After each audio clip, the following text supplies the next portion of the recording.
Time to get to work, everyone. We're gonna make some tunes tonight for Prison City. I gotta finish up the final boss tracks of the game. I just gotta. Let's turn these tunes down because I'm out of my mind. Just because I'm out of my mind doesn't mean I need to blow your eardrums out of their goddamn ear holes. It's not my style. Alright, so what's on the docket tonight? Hey, this is a message just for anyone who should end up... Oh my god, the music is so loud. Anyone watching in the archive in the future, on YouTube or some other platform, I don't even know.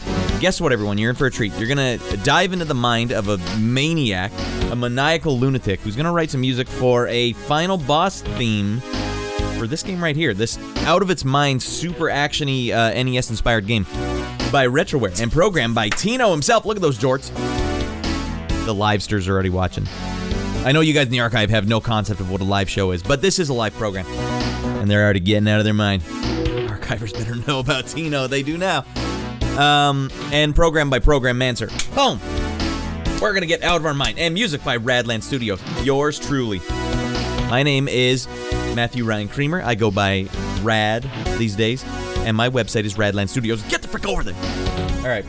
Other thing, if you're watching on YouTube, go ahead and click subscribe. Just come on.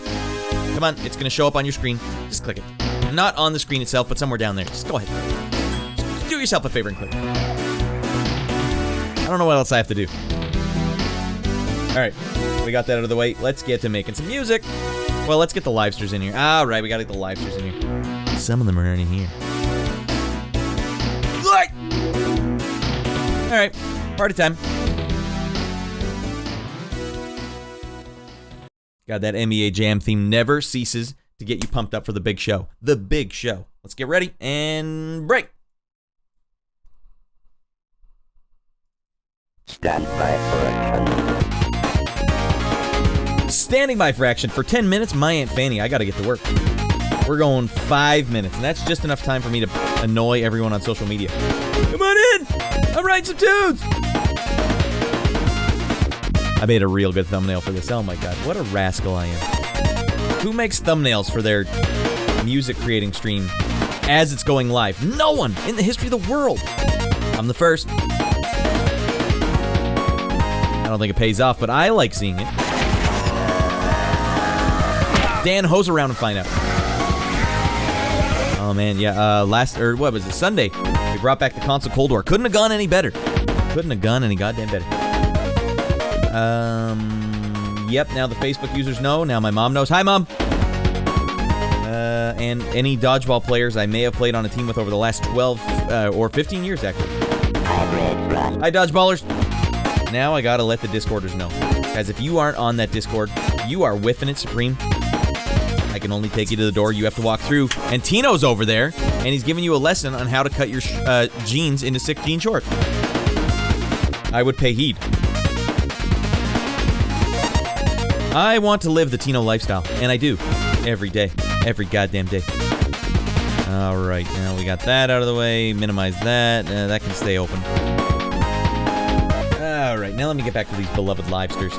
Welcome in, you live rascals. Alright, who do we got here? Shorty's getting out of his mind. Sick! She says. And Desi and Veiled. Oh my god, Tino, you looking fabulous, brother. Doesn't even need to flex those legs. The ladies know what's up! Get the hell out of here, Dan. Dan's never done a squat in his life. What the hell am I doing? I'm doing... there it is. I gotta pop the chat out. Chat's just not in my face enough. I need it to be right in my face. I need the chat to be harassing me in the face. Tino has the muscle definition of a baby seal. Doesn't need to flex it. Doesn't need to. You see his dance moves on stage. It's angelic. Alright, here's an oldie but a goodie. A rad jam from Shakedown, Hawaii. Your boy Rad wrote this something like 5 years ago. My first opportunity to write some synthy stuff for a game, man, I couldn't have been any more stoked. Porpoise smooth. Smooth as a porpoise. Frickin' drum fills, am I right?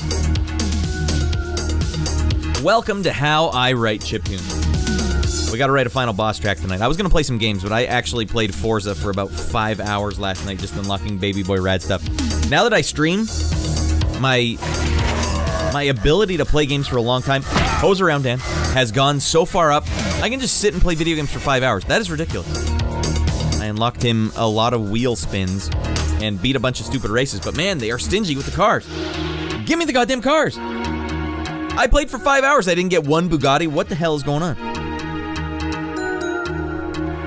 The game keeps saying, oh, you're winning these races pretty often. You want to up the difficulty? You mean I want to lose one of these races and potentially not win anything?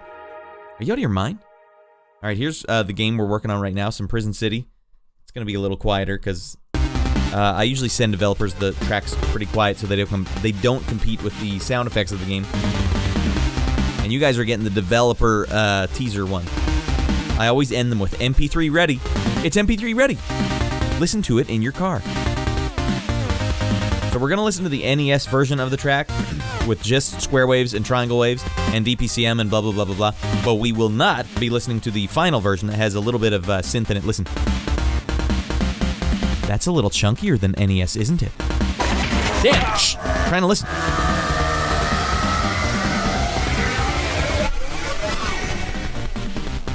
We will not be able to hear the chunky version because I have to open all this in Cubase after, one channel at a time, and add a bunch of stuff to it. It's fine.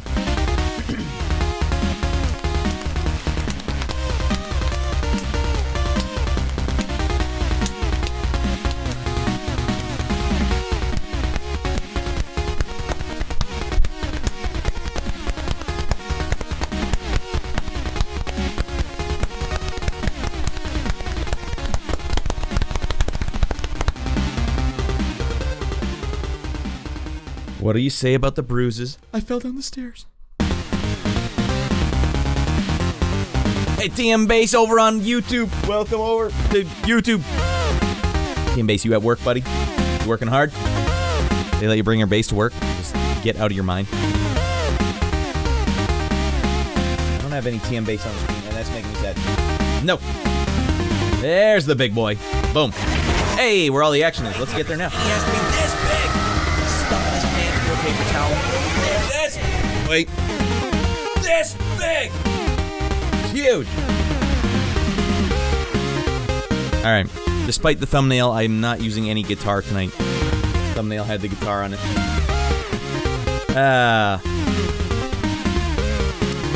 We like to have fun, huh? Yes, yes, and yes. Oh my God. I hope he's telling the truth. And Dunstan checks in. You know, Mark, man, I found a guy that was selling Dunstan checks in on Facebook Marketplace, and I was really tempted to be like, what do you want to sell them? I don't even want to watch Dunstan checks in, but I do want to watch Bumpston checks in. Also might be locking up a copy of Street Fighter on VHS so that we can watch that on the Saturday show on the Discord if you guys are over there now. TM Base, anytime you're free on a Saturday, scoot in. You don't even have to chat. We do have the chat open. You don't have to microphone chat. No obligation. All right. D-King, get the hell in here, buddy. We're going to do something different tonight, everyone. Yeah, over at Radland, we don't just play video games. We don't just get out of our minds. Sometimes we have to get some work done. Sometimes I have to write some music for this goddamn game right here. Prison City. Hell of a game. I played the demo the other day and was like, I played right through it. And I'm a guy that likes to complain about video games a lot. I couldn't complain. I was trying. I couldn't. Not only that, he also designed the game, the developer program answer, to be, even if it was worst case scenario, you're like, oh God, everything's so hard. This game's making me so angry. I always say that to my son. Is it making you frustrated, son? Yeah, it's so make me frustrated. You'd be playing games, always getting frustrated. Okay, we understand frustrated. Everyone gets frustrated, son. The game was not making me frustrated. And that's a big plus. Even though it was challenging. Alright, guys, we're going to be using a program I like to use to make chiptunes called Modplug. Do I have it on this screen? Let me get this down. Oh. Thought I had... Oh, this has to go. That one? No, that one gets to stay. Hey, we're going raw. I was just going to do this by myself, but I thought you guys might want to watch this program. Everyone's like, why aren't you using dark mode? Because Modplug has no dark mode. You just got to grin and bear it. Hey, Blink, get in here, buddy. Welcome in, Blink.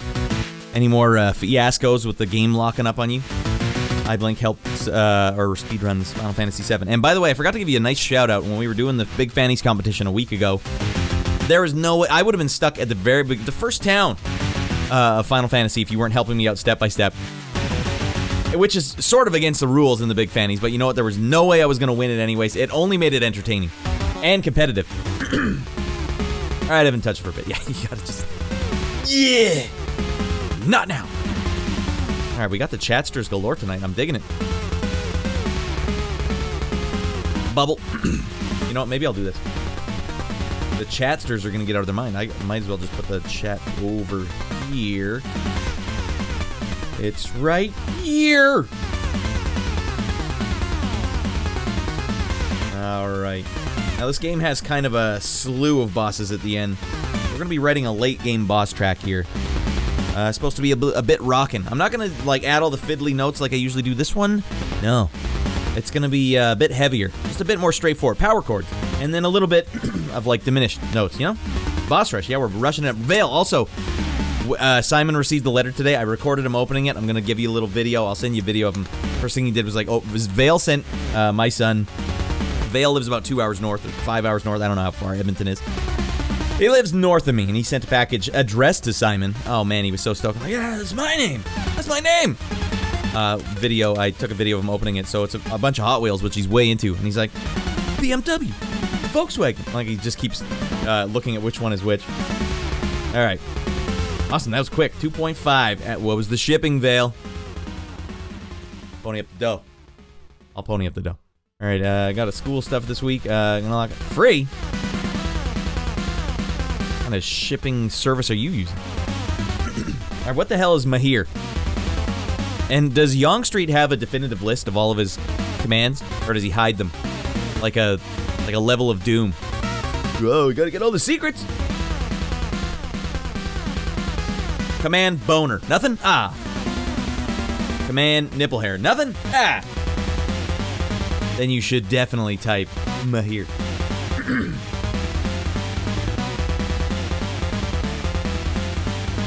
The freest of delivery pigeons. All right. God, what is this? I wasn't doing that at all today. Soon I get in front of people online, and now I'm gargling my buns off. I got no water today. Nothing. We're going raw. And it still took me half an hour to get ready. Yeah. All right, let's dive in. Well, I already drank one today. I got like a soft policy where it's like, come on, don't drink more than one in a day. I certainly don't drink another one before you slug a water back. But man, a gingembre. All right, let's dive in. That's not the right one, obviously. That's the right one. Got a little Prison City in the background here. I might just play a bit while I'm playing the game. Who knows? I swear there's just like a permanent phlegm right here. And it's not going anywhere. It's part of me now. Alright, let's show you guys what I have right now. You gotta think like the Batman boss theme, very simple. Dun dun dun dun dun dun dun dun dun dun dun and then key change, right? So I'm like, alright, I'll key change. But you know what I'll key change? I'll key change diminished. Just go down 4 semitones. Why not? I went off the rails today. 2 large Red Bulls. Sugar-free, of course. Got to keep that slender figure. Ladies love it. A jumbo donair. Oh, and canceled, reversed. A Fresca, a large Blizzard, and now having a beer. It's just one of those days, right, Vale? You're like, well, in for a penny, in for a pound. Today's a write-off. And then, man, the days become a write-off so fast for me. I'm trying to lose weight before the 2002 season of my show, which is not announced yet, but eventually. Give me like a few weeks at least. And yeah, I remember before I was watching what I eat, no carbs after everyone goes to bed. I'm the night owl in the house. It's like you look back, you're like, oh, I didn't have a bad day today. And then you scan back, you're like, what the hell? I had 2 donuts. Of course I had a bad day today. What am I doing? What am I talking about? I was working hard in the garage today. Oh, okay. Yeah, that's when, man, if I get outside and get hot, even for a split second, like, well, cracking one early. Gingembre. Ah. Diet blackberry ginger ale, Canada Dry. That's all it takes to become a gingembre. All right, let's hear if you guys can hear this.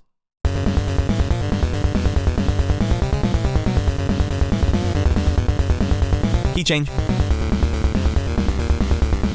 All right, this is the pattern I want to focus on today because I just copied and pasted it. I need to change that. This one could be changed too. It's very simple. I don't know if I want to go back to this one. I like this part, though, where I just start doing the diminished. Check this out.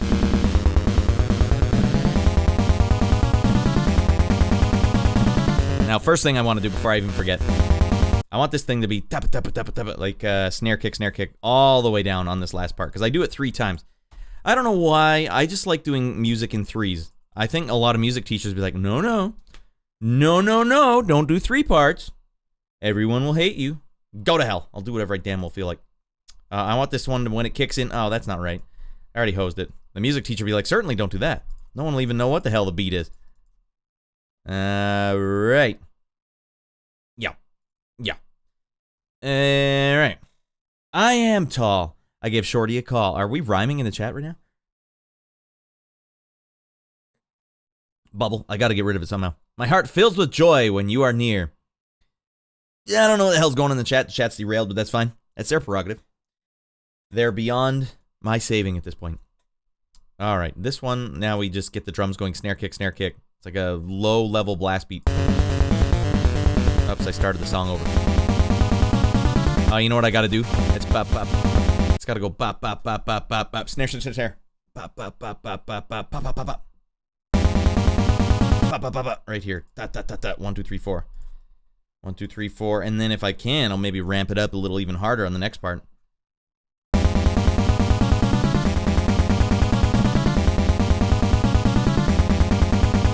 Is there a way I can... like a triplet going in here? This might be too fast. It might sound awful. Oh, maybe not. Let's give this a listen. Well, obviously that's a little too loud, so I like a good old-fashioned... that's the one you want to hear. These are volume, in case everyone's wondering. So I'm entering values in intervals of 4, so that I can only possibly have a maximum of 16 volume, because the loudest you can get is 64. That is in line with the NES limitations. Hey, I'm working here. Can't be prank calling me. All right, never mind, D King and I. Just being rascals. All right, you guys are having a great time over at Yong's. Now, you guys can be... Yong will be happy and be doing a Miyagi smile, because now you guys are bringing the Yong inside jokes over here. He always hates it when I bring the rad inside jokes over there. If I could just get it to go... Like, do I have to do it like this? No, that won't work. No. There's just... Maybe I can do it with the noise. Maybe noise channel will help me there. This is the noise channel over here, and this is like the cymbals.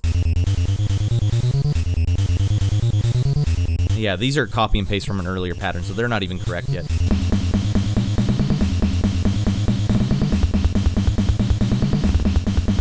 Oh, maybe that works.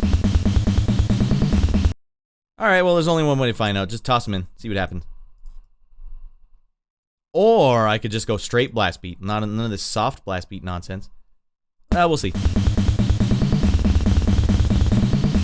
Maybe.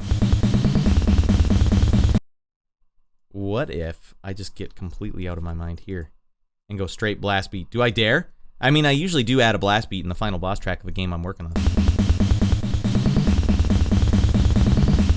Oh, that's not bad. You know what? I don't like how obviously it sounds like it's... It sounds too robotic, so what I'm going to do is randomize it. These little SD1s say, delay the note, buddy, by 1 tick. And the way I've got this set up is each row has 3 little secret rows inside it. So I'm saying delay it by 1 secret row, delay it by 2 secret rows. And then I'll just change it up. I'll go like, and then this one I'll say, oh man, we're getting crazy. So it'll sound like, kind of like Slayer's first album, or Slayer's Rain and Blood, just all over the place. I'm just truly going random here, everyone. Those two get right on the beat. That one here. You gotta picture like a drummer just going, ah, and he's just getting out of his mind just a bit. That's the final frame before it loops. I'm thinking it will be Veil, nice short track. But we might add another track after it, just to like fully finish the crescendo. Well, I would need a transition too. There's absolutely no transition here. Just go right back to the beginning. Blast beat works for final frame 100%. Yeah, because you've ramped it up. But then you got to wonder, okay, if you're writing a song, do you want to have that and then something for like 4 bars or 4 beats or something, and then a loop. So we'll figure that out as we go. Like I said, we're putting the icing on the cake here. Let's go that way. Let's see if this works.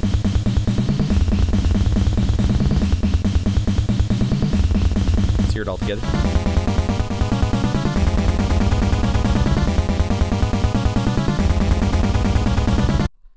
I want to randomize these a bit too. Yeah.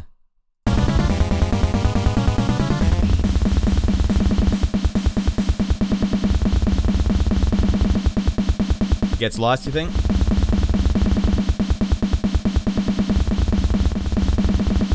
Maybe not 2 per. Maybe I'll go 1 per. We'll go D1. We'll test this one out for old Vale.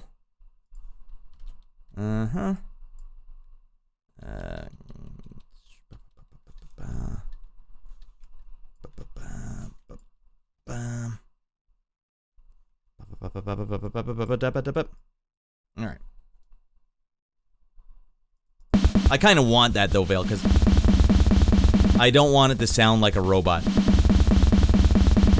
And believe it or not, a lot of people I notice when they write NES chiptunes, they'll do like the punk tree, and they'll do that a lot, but it sounds bad in punk, or chiptune, unless you soften it somehow.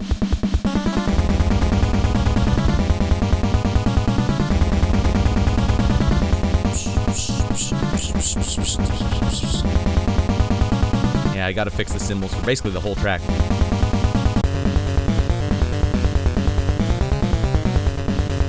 The cymbals need work here too. Like here's just a songwriting 101. You can hear the accents here.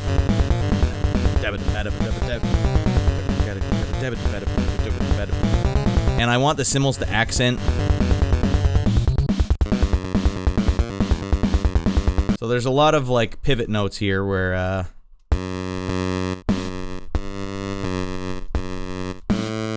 you see how it keeps coming back to this F sharp 3 or F sharp 4. Those aren't accent notes, but this G sharp, that's an accent note, or G, and it goes back to the pivot note. Then A is an accent note, then A sharp, accent note. I don't have a thing here. Put the instrument in there. So I would like the cymbals to be accenting when that happens, but I don't have that in there yet. What kind of style are we going for? Final boss track. Out of Our Mind. Batman boss battle, yeah, basically. And the reason this does kind of sound like the Batman boss battle is because this is exactly how Batman boss battle did their power chords. So you got to use your, what is 19 for me? 19 for me is, starts with the 50% duty cycle, which sounds like a sine wave, then goes hard, swing right back to the nasally, the one you mostly hear.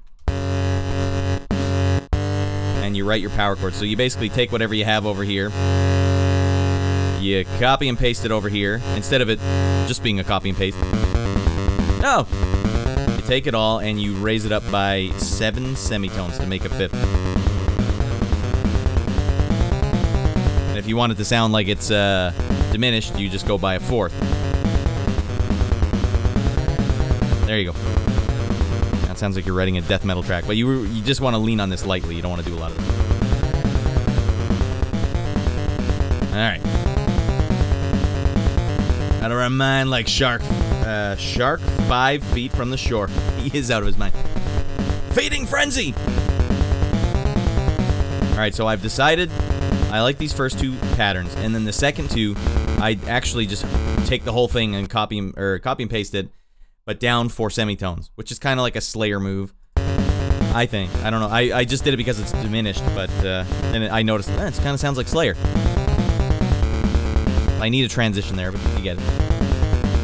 Now, I don't know if I want to I don't know if I want it to be the exact same pattern. Maybe I could alter the pattern somewhat.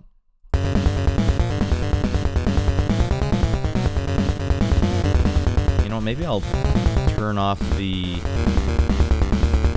side chains tonight. I can hear it constantly side chain.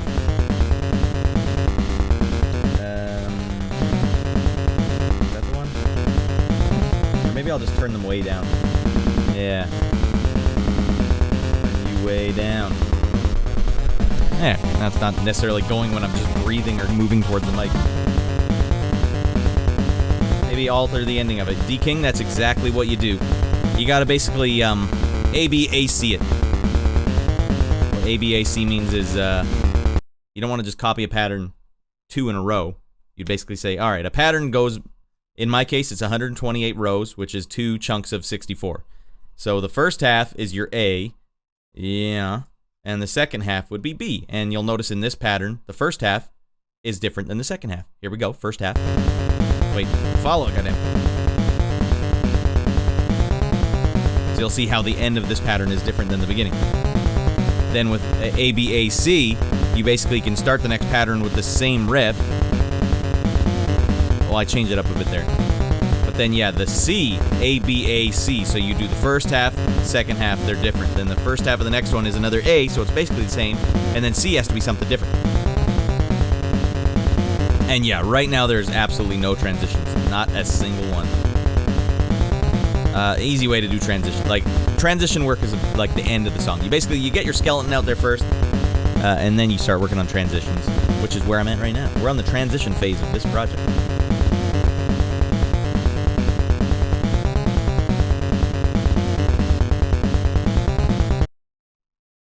Alright, hold on. I'm just going to copy this and loop this part.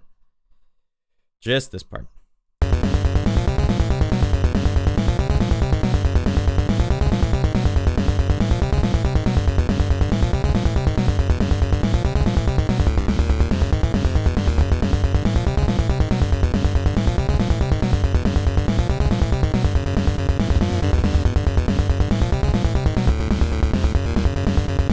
What I'm basically doing right now is just listening. My brain has to hear the next note, so a lot of it is just me listening it on loop, going, there's the thing. So let's see if we can find that nugget.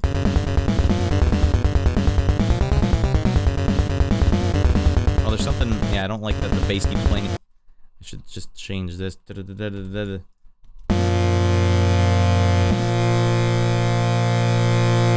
I don't know why I didn't do that before. Yeah, that's an oversight on my part. That'll sound a million times better for that part.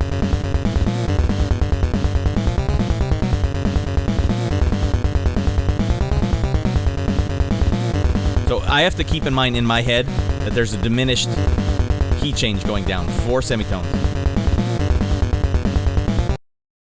So you might even want to just say at 96 here, which is the final half of the final half, maybe I start going that diminished down. Like, what if I were to just do this? I don't think this is going to sound good, but I need to wait. I need to try and jumpstart my brain to hear the notes.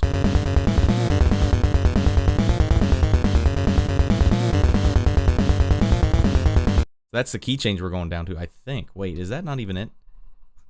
Let's see, we start at F. 1, 2, 3, 4. Yeah, that is 1, 2, 3, 4. That is what I did. Just key change down 4 notes, so it obviously doesn't work. Let's get it back up there.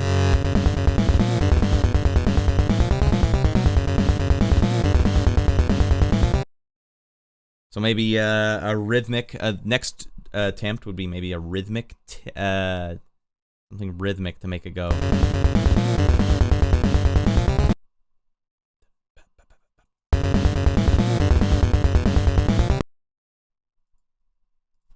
Let's try this.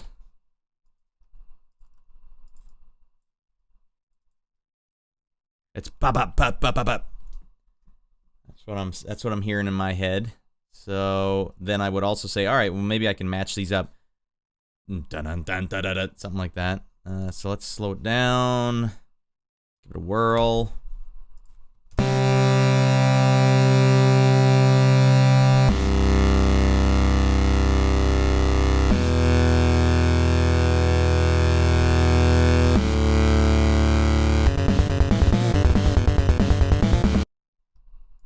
Na na na na na na. Something along those lines. No, move these up because they can't be on the next beat. That doesn't make sense. And then hard cut. This one can be on the beat, so we're going to move this down one line so that the notes cut. These here, everything I've got highlighted, this is a hard cut, so no fade at all. This is a very, very, very tiny little fade. Tiny little fade. Because the guitars, the squares here, these are the guitars, basically. Guitar 1, guitar 2, and this is my bass. And an interesting quirk about NES music is the bass could only ever be all the way on or all the way off. No volume gradients of any kind. That's why we got the hard cut here. So we want the notes to always cut just a bit before the next note when there's like a solid da-da-da-da-da-da-da-da-da-da-da-da. But this one we want to actually cut on the beat, so that's why it doesn't go here. It goes right down here, which is 104, right in between these two snare drum hits. Ba-ba-bum. Dun-dun.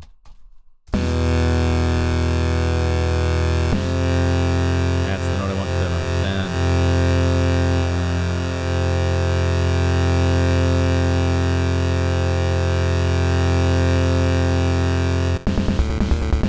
No, I don't like when I can hear it before I finish doing it. I accidentally hit spacebar. No, sir. Hold on, my phone is buzzing my computer speakers, which means sometimes I'm getting a text. Let me just make sure. I'm also trying to order some VHS tapes online. We're going to lock Winner Takes All. All right. Sweet. Let's lock it up.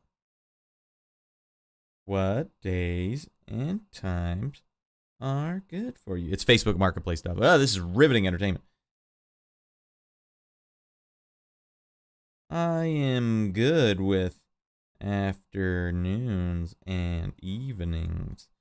I'm trying to get this one guy's got Street Fighter on VHS and I want it. And he's got a couple other good ones too. He's got like the Warriors, that's pretty fresh.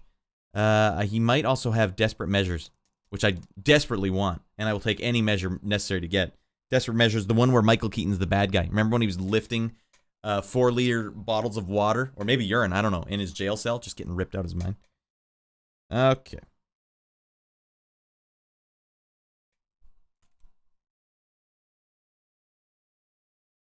I keep hearing weird stuff on my son's monitor. All right. Vale, if you're watching, Baby Boy Rad got Hot Wheels bed sheets and bedspread yesterday as well. He's fully in. He's fully invested now. All right, I don't want to hear this until I've actually fixed all this. And you know what? I don't want these to fade out like that. What I want instead, say, all right, just make it 16 in volume, so it's pretty low in volume, and then just note slide down. This is a note slide by one semitone. So each one of these rows, it says, go down a semitone, go down a semitone, go down a semitone. So they're basically down-tuning by a diminished fourth. He's fully invested in Hot Wheels. He's way into cars. What can you do? Da-da-da-da-da-da. Da-da. Okay, we got to hear it in our head. What's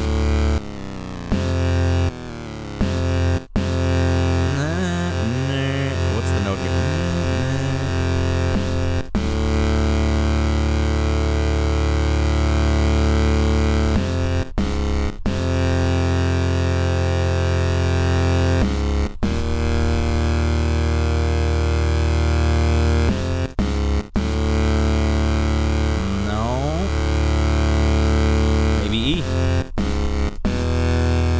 Like the Inspector Gadget riff. Man, it's really common in metal as well, death metal. Well, if I'm ever down in Airdrie with my right car, I'll take you guys for a spin. He'd love it. Hey, have you noticed? I don't know if it's the same. Thank you. That's awesome, Vale. Yeah, we definitely do that. I don't know which one is your right car, but I know you said you had some cherry rides, bruh. The speed limits in Alberta, I don't know so far in Airdrie at least, they're like ludicrously strict. Even a guy in the most muscly car of all time is going 50 down. Oh, God. I swear the cops will pull you over for anything here. I have a plain car and then a hot rodded car. Oh, okay. You're way out. You're way out of your mind. You're invested. All right, sick. I got all the way down to Airdrie in 1 hour. I was flying at the time.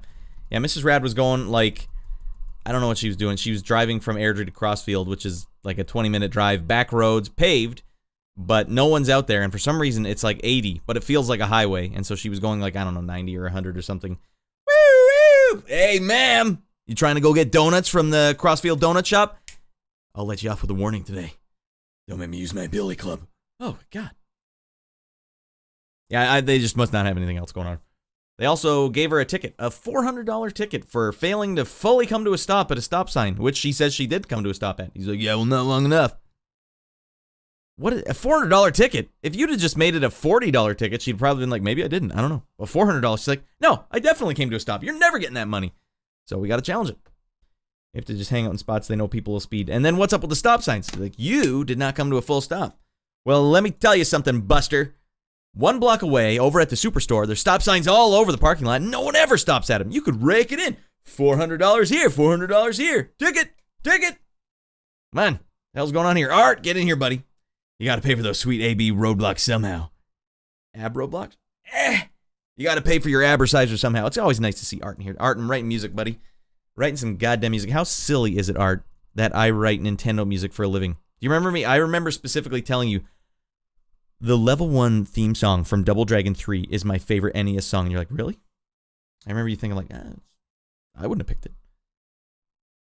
Anyways, we're writing some boss themes tonight, Art. I'm making a transition right now, and I accidentally just wrote the Inspector Gadget transition. I guess we can't go up. We can't do Inspector Gadget. You guys ever listen to the band Morgoth? They always sound like Inspector Gadget, but it's awesome. All right, now we can finally hear it and see if it sounds good.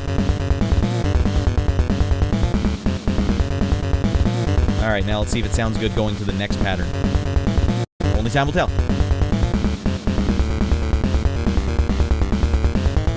This is the problem with Chiptunes, is you basically have to fully write something before you can tell if you like it or not. And Shorty knows the song? Hell yeah, Shorty.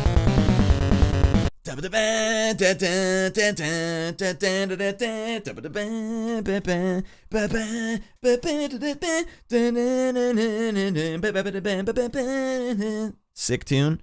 I also covered it on guitar once. I should actually just play that right now. What the hell's wrong with me? Because I'm stalling, I need to find a way to get next through this next part. I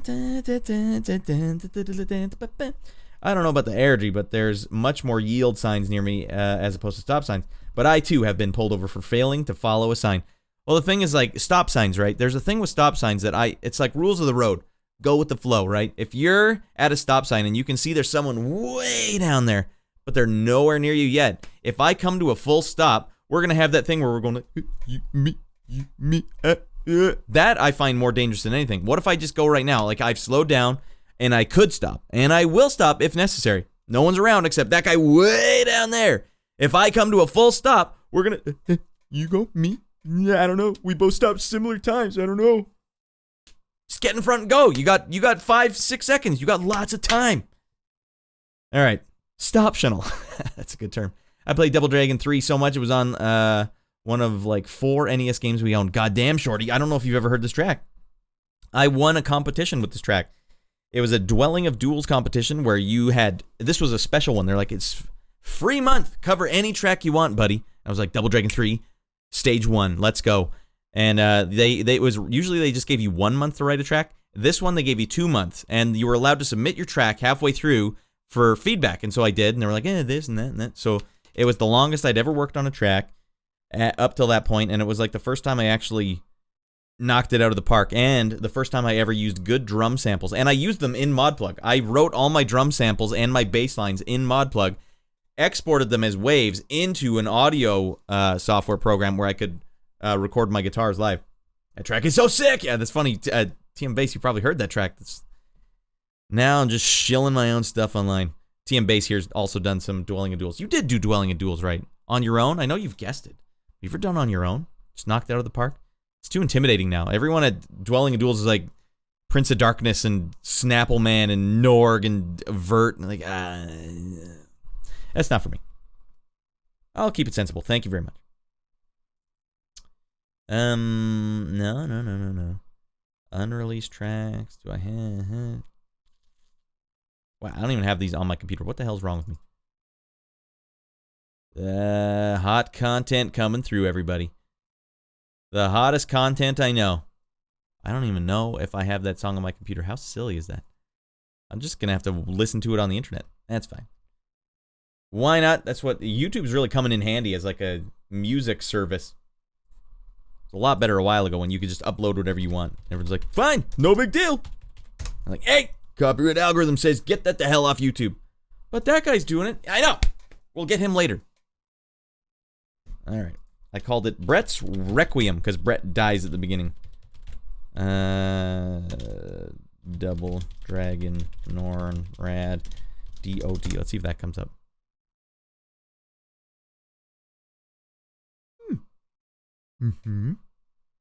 Wow, there's a version of it from 12 years ago on the internet, on YouTube. How about we'll go with the guy that uploaded it a year ago? Maybe he's got a good quality version of it. There it is.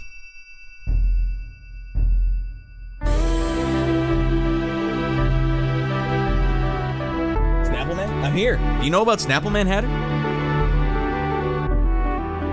There's like the Double Dragon theme done all sad. One of the things people said to me early on, they're like, all right, you're covering it straight. Why don't you try something, like, different? Huh? All right, fine. Different enough for you? You gotta take that volume knob on your guitar.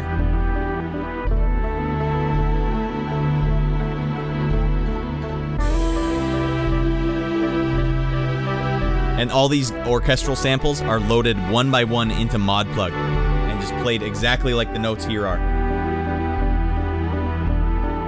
It was the Wild West. This was from 2004, everyone. Many, many moons ago. Almost 20 frickin' years ago. Oh my god. Alright, this isn't the riffing part. I get riffed out of my mind real quick. Hey, Brett died. Give him a goddamn break. He just got beaten up in his own dojo. He's sad, alright? Here comes the tear.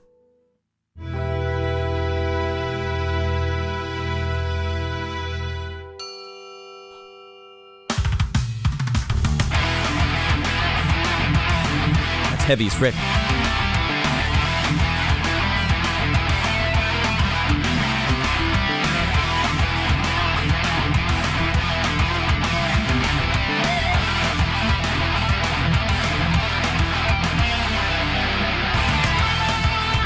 There's the riff, shorty. From 2004, the Wild West of home recording.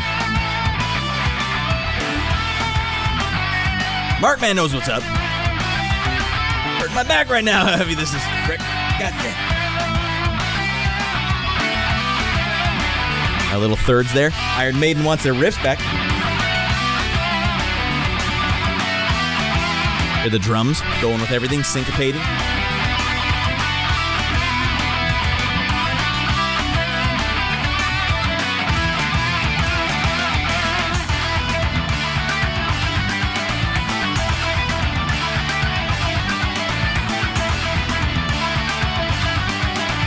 I even leave in mistakes. I don't care. All right, I did this solo in one take. It's not a great solo, but I'm playing fast as hell. Legato. I don't hit a lot of notes like this. I hit like one note and then go with the other hand. I do them all, but that was my specialty. Solo time.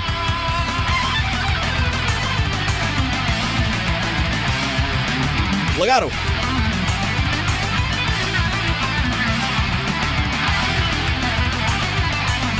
This is 20 years ago, Hatter.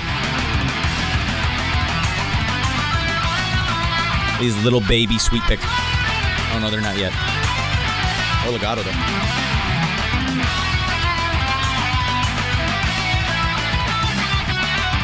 The tapping, the beginning, shorty, the start of the song. I'm literally doing it. These baby sweet picks. It's like 3 notes.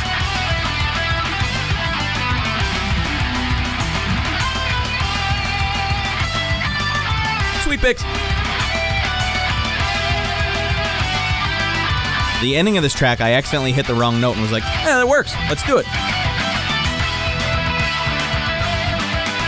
Wrong note.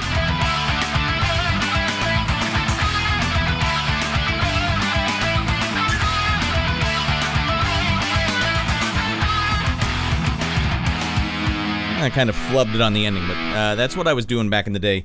Before I was working on music and video games, before I was even doing chiptunes, really, I'd worked on chiptunes before this, but before chiptunes, I did guitar covers of video game music, and the reason I stopped making guitar covers is because I updated the firmware on my like external guitar thing.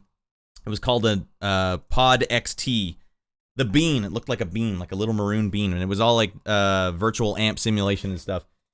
But I updated the firmware, and they got rid of the rectifier amp that basically all of my presets were on. I figured it was some sort of copyright issue, but they got rid of it, and they tried to come up with some other one to add into it.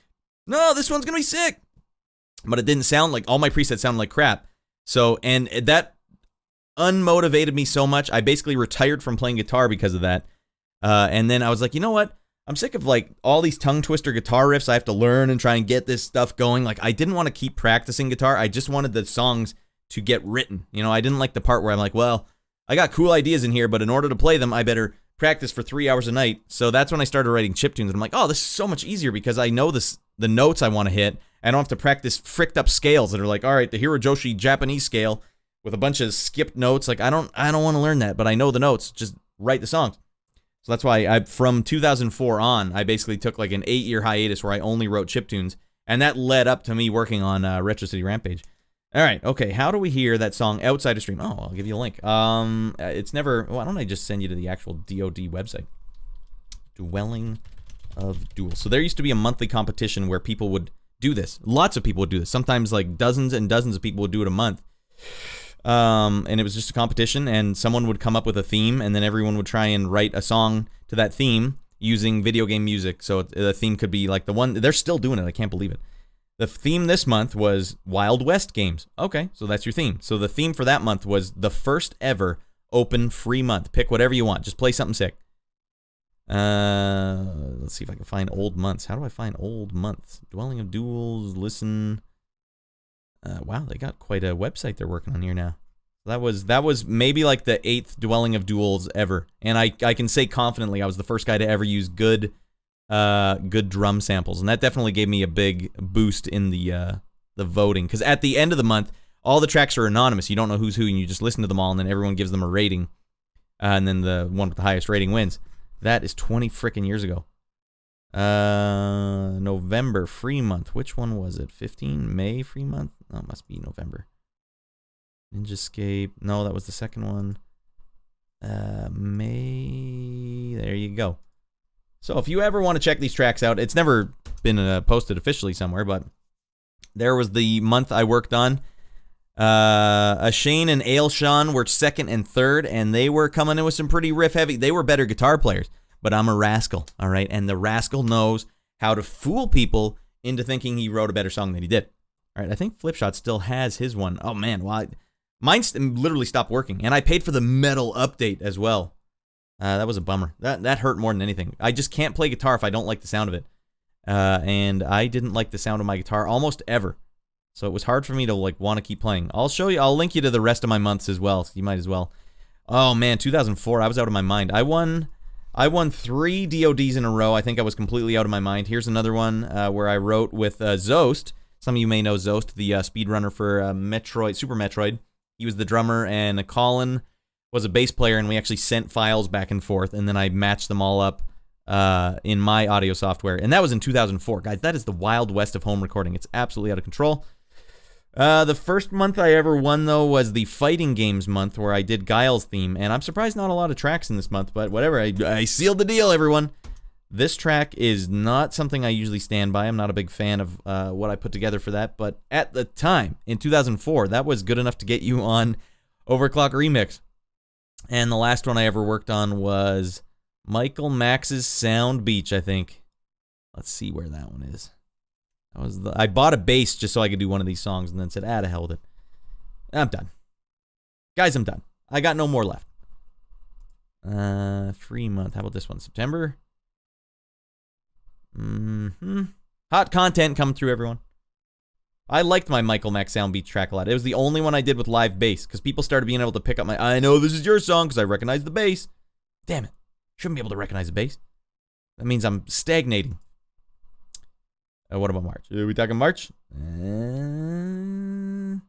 It's from Fatal Fury, by the way. It's like this one guy on the Sega Genesis version of Fatal Fury. He's like a unique character just for Sega Genesis. I'm like, I've always liked this track, so why not?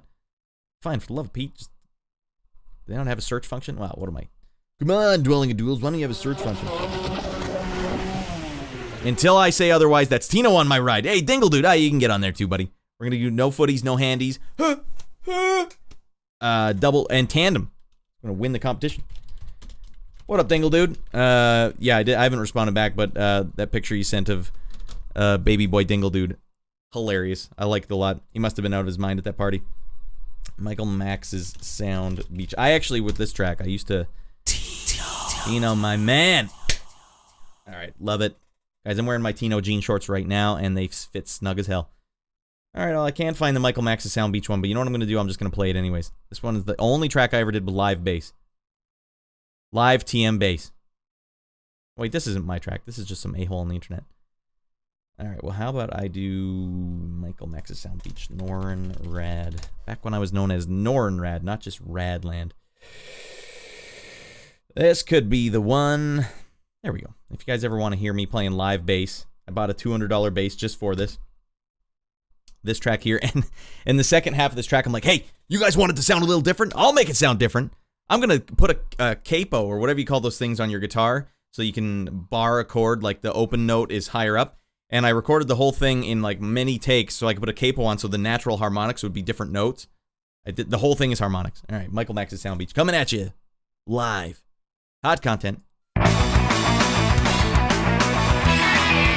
Hear the tones? They don't sound anything like it anymore. That hurt. Still riffing.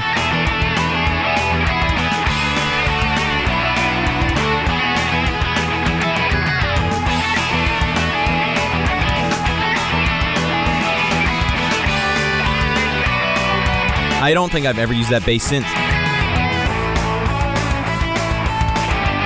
I remember these tracks. Yeah, Dingle Dude, this is 20 years ago. Can you believe that?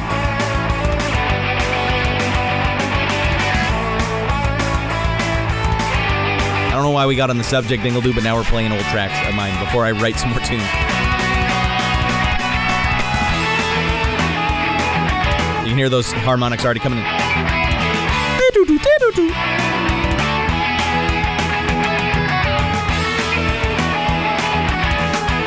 Hey, the Mrs. digging the tunes. Oh, thanks, Hatter. And thank you, Mrs. Hatter. Wait for those harmonics.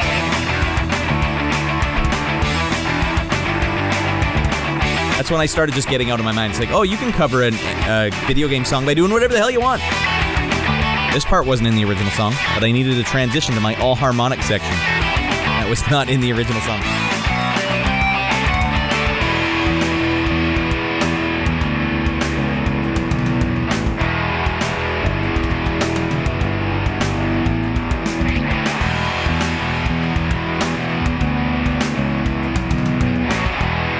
All right, here we go.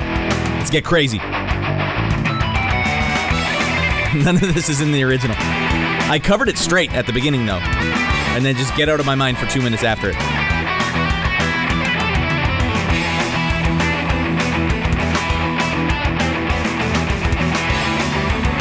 Finally, the harmonic part.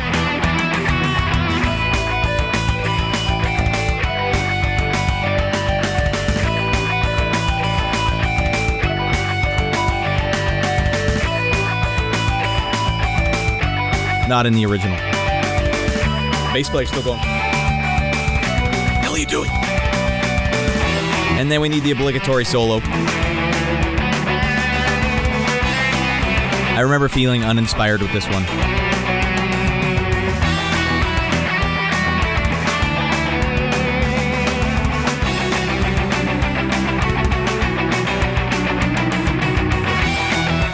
Yeah, couldn't really find the vibe.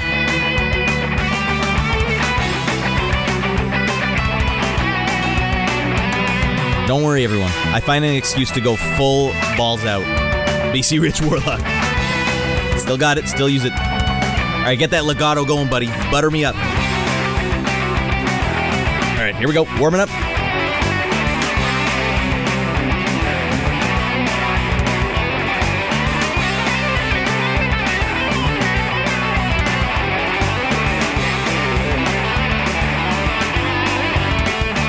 Like, fine, we'll indulge you for that. And back to the original song.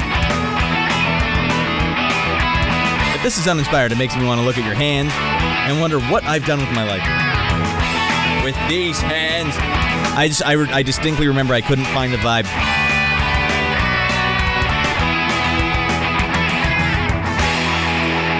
I couldn't find the delay either, so I'm literally just playing.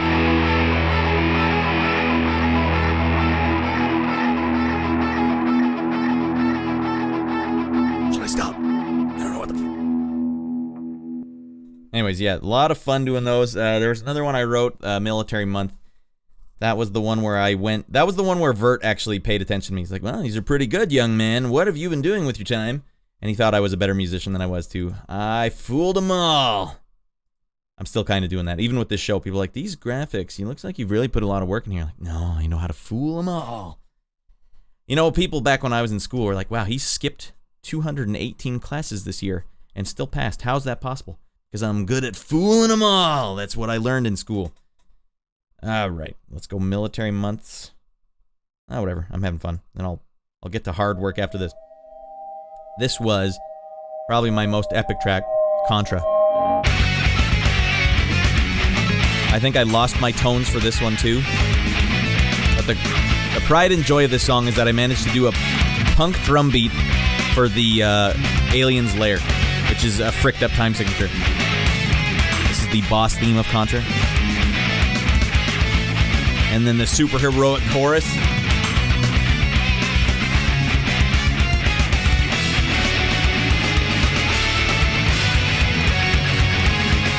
Pinch harmonic. Oh, we got him somewhere in here.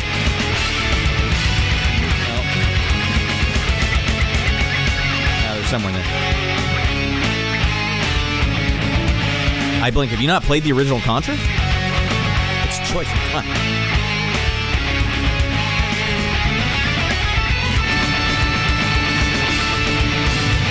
There's those pinch harmonic.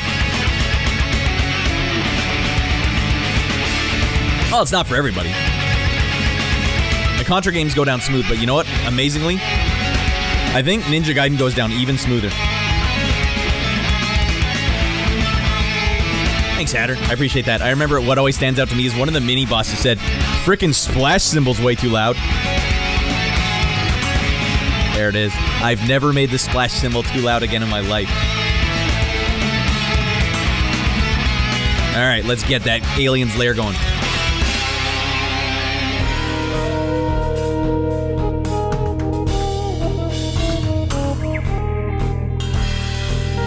You gotta ride the volume knob with your pinky.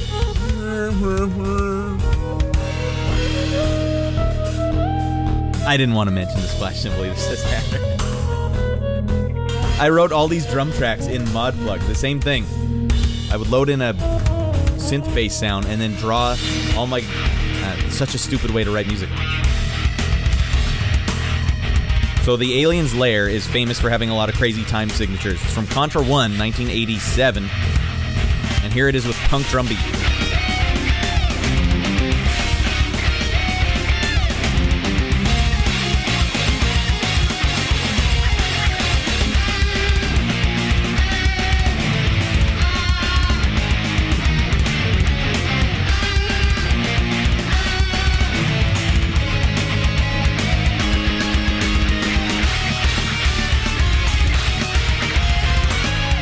Gotta play it twice. Why not play it twice?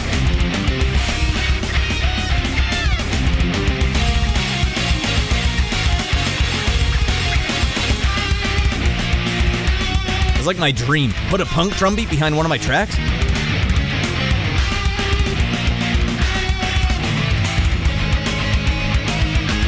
They're doing way better without my track. Also, this part here coming up is the ending theme, like when you beat a level. And I turned it into a track. I've never liked it. It's a little too far out there, Rad.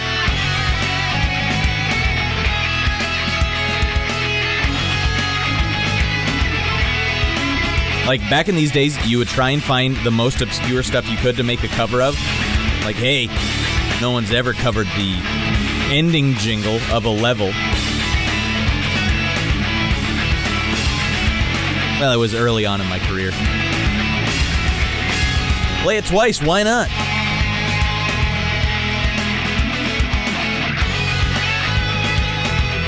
But then the next part, I get even stupider, but it does work out. I end up playing the jungle, and everyone always covered the jungle full-on metal, like, yeah, yeah, yeah. I'm like, no, I'm going to cover it in smooth jazz like Pat Metheny. Not that I'm a jazz guitar player, but I wanted to have a nice bubbly guitar. And so I covered it with bubbly guitar.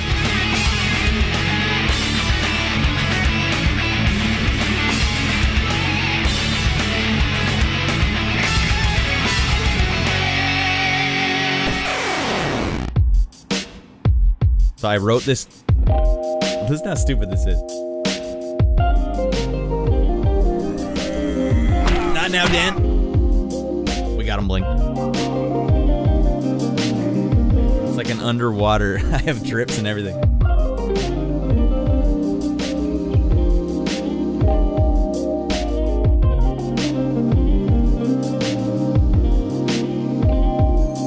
Goddamn smooth. Tino approved.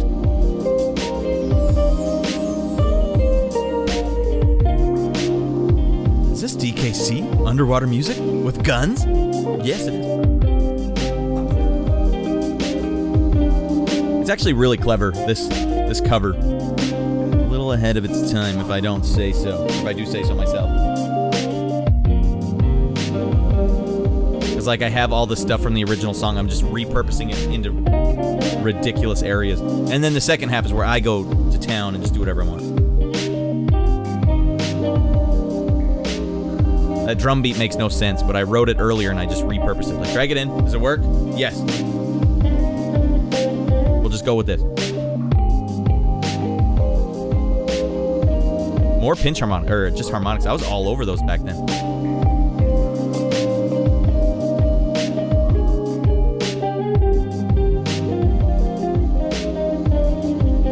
I've been at this for a goddamn long time.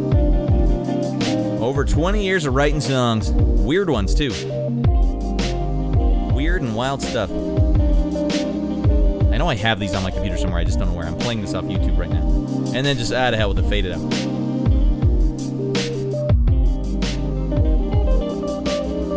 Hear a Joshi scale? Why not? Toss it in. No one will notice.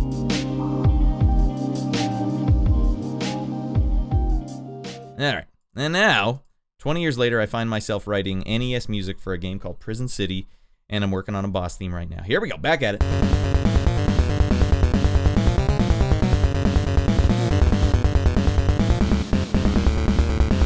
Yeah, maybe I don't like that. Hold on. Maybe what I could do instead is just,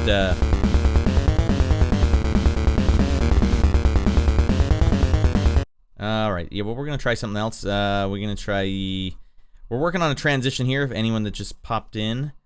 And I was trying this. I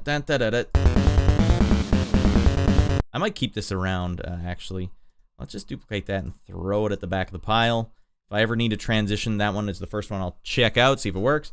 For now, well, let's toss that part back there so it's the normal ending. Oopsie doodle. All right, let me tune it back up 4 semitones. 1, 2, 3, 4. And now what I'm going to do is add these. These are arpeggios. You can have a 3-note arpeggio with this, and it says up, C, and then the next note is a 0. So 0 is basically the note you start on. So what I'm basically saying is I want it to go up C, and C ends up being 12. So it's basically the start of the note is going to sound like a a whole octave above and then come down. So it's going to sound like a plink, plonk, plink, plonk. Plink, plink, plonk, plink, plink, plink, plonk. That's what we're going to try here. And that kind of gives your... If you're thinking about it in terms of guitars, it's like you're really attacking the note with your pick. So we'll see if that sounds okay.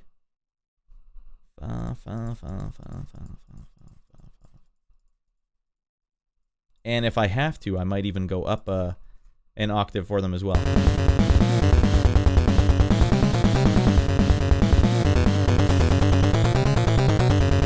I'm surprised it doesn't really have that big of an effect.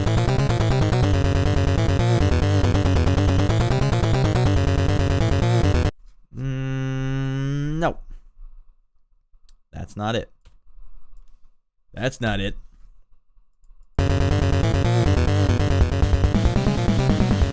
Oh, yeah, we gotta change the drums anyway.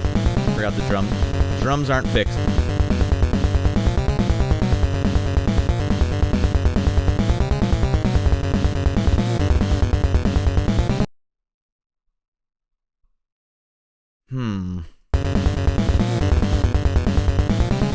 swoon comes to mind. I was swooning my listener.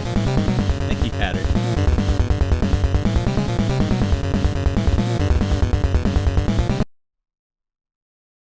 How about we just do this? I like that as like a go-to transition. This is snare drums. This is kick drum. So snare, kick, kick, snare, kick, kick, snare, kick, kick, snare, kick, kick, snare. And then maybe I'll just leave that.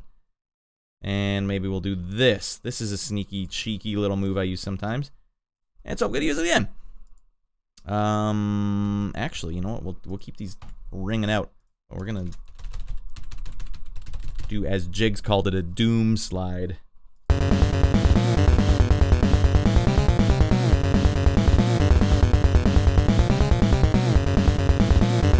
Well, let's hear it in context with the track.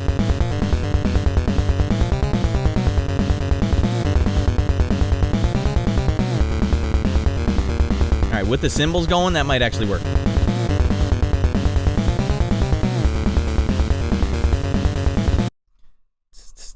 I just kind of wanted to go like this. Well, you start with this, and then you start... Oh, frick, I fricked it up. You can tell I fricked it up, because why is that one floating there? Alright, boom. And boom. Boom. Boom. Boom. Boom. Okay.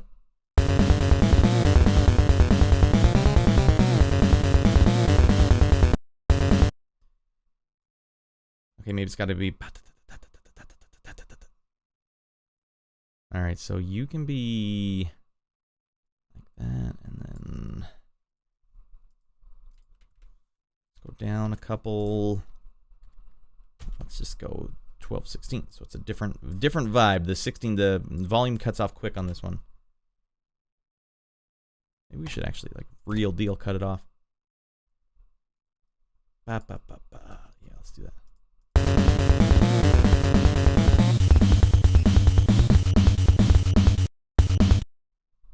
Let's go up one semitone there. I like that. But we also got to find the accents here.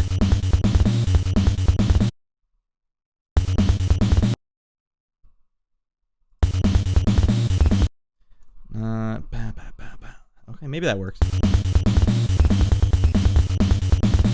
I just want one big one here. So let's go that, and let's even go up to 28. 24. We're slowly going to bring the volume down. We have to do it manually because we're lunatics. And that's what it's like to write a chiptune, everybody. And I'm actually going to do a note slide, which I don't know if the NES could do, but you can kind of simulate this by changing the notes. Like, the NES can make all these noise sounds. So this is kind of like me going like from A, like sliding down a bit, but it just sounds better when I do it with these. You know what I mean? A little smooth, yeah. But I am gonna bring it up. Let's bring it back to B. I kind of want that. Let's see what that sounds like.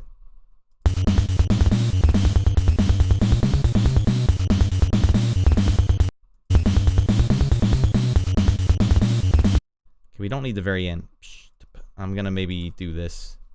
We'll see if we can get away with this. See what it sounds like. I didn't like that. I didn't like that. It's coming back out. Maybe one of those guys right at the end.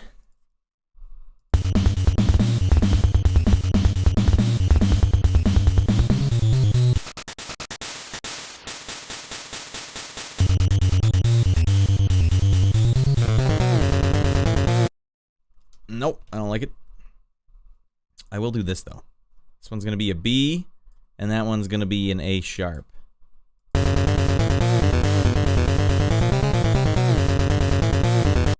Although, I could maybe do this instead of the note slide down. I could do, let's go a little bit louder, 24, 20, and then I'm going to half everything from what it is above. 12, 8, 4. So it's like an actual echo.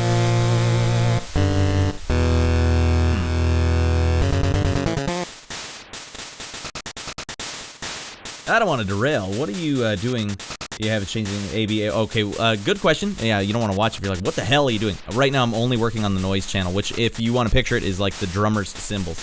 And since I only have kicks and snares and cymbals to work with, 3 percussive sounds, the cymbals can't just be like a normal cymbal. They have to accent your song in a way. So I want this cymbal to accent. Well, listen to they're all doing the same thing, but we'll just load up the bass line so you can hear what I'm trying to accent.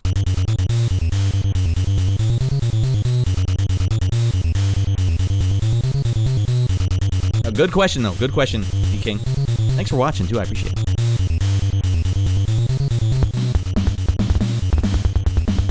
Now, I think I might have to change these kick drums now.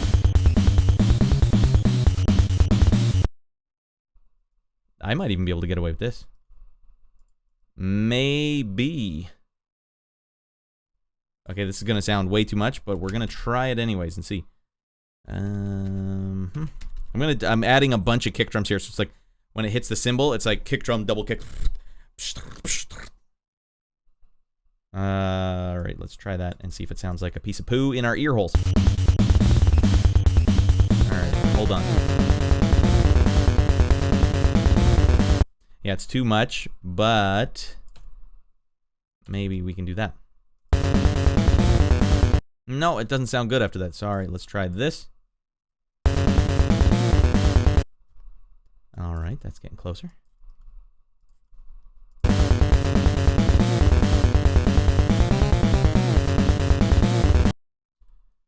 Then let's try it again with nothing, just to see if we were wasting our time.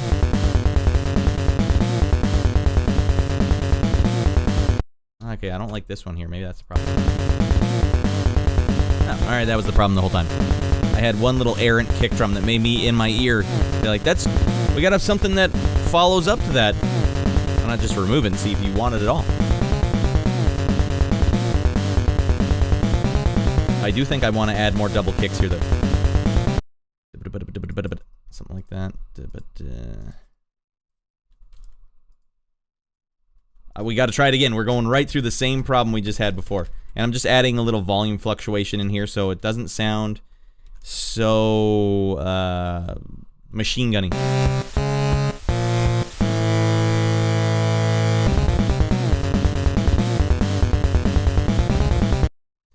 Hold on, let's just try one last thing before I give up on it. These are just tiny little note delays. I'm gonna see if I can just soften it.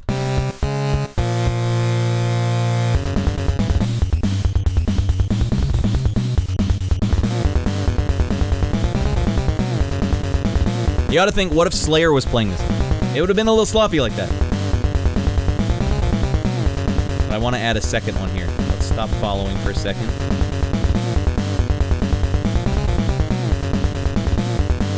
Two. Alright, now it sounds bad.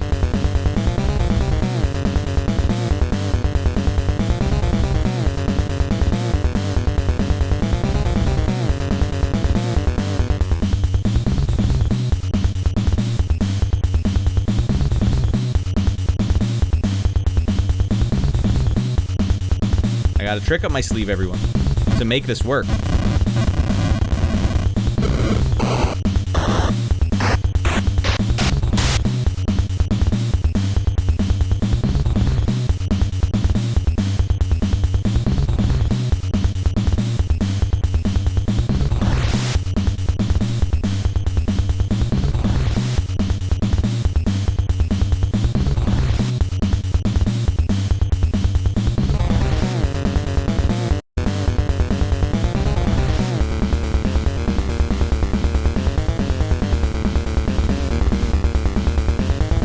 I'm adding a little bit of just transition trickery. I can just copy one from another pattern here.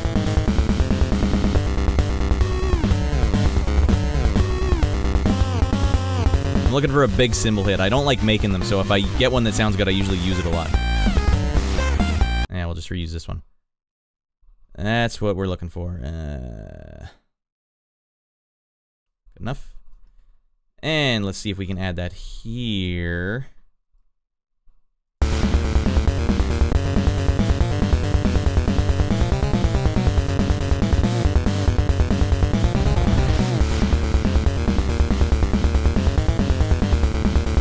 my smoothest, but functionally it works.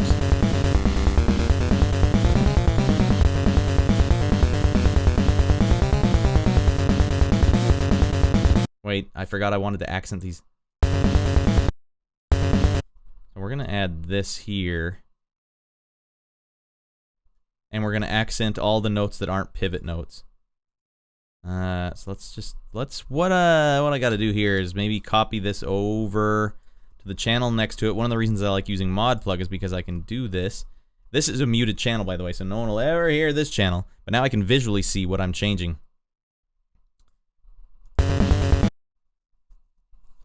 Oh, that's right. This one isn't even fixed yet. All right. Hasn't been spayed or neutered yet. Oh, well, we gotta fix that.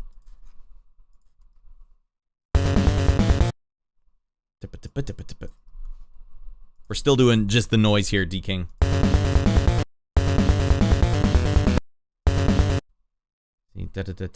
I need this one to have an accent on it, so let's bring the B's back. Right here. Right frickin' here. And then these ones can...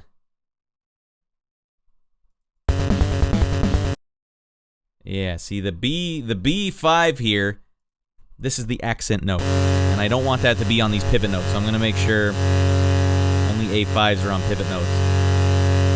And obviously, I'm breaking the rule at the very beginning because you want the first hit to have an accent too.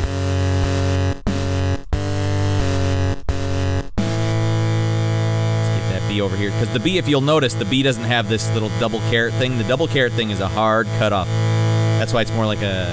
I'd say these ones here with the hard cutoff, they're like your closed hi-hat, or your hi-hat hit. But the one that's a B, that's like an open hi-hat hit. We want open hi-hat hits everywhere there's an accent note.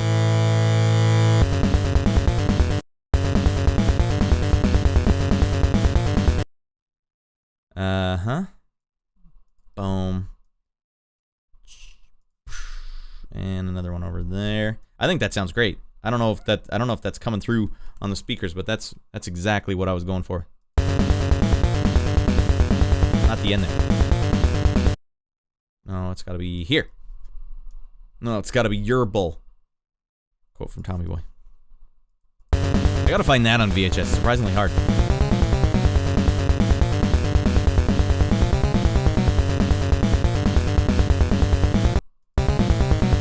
I don't like the cymbals in the second half. It should just be straight 4 on the floor here. But I don't want to, I don't want to have it just be all B, so I'm going to go B, then, I don't know, just change it up to this, then back to B, then down to A. This was kind of like hitting different cymbals, just barely. No, I can't hear it. It's getting a wash in it.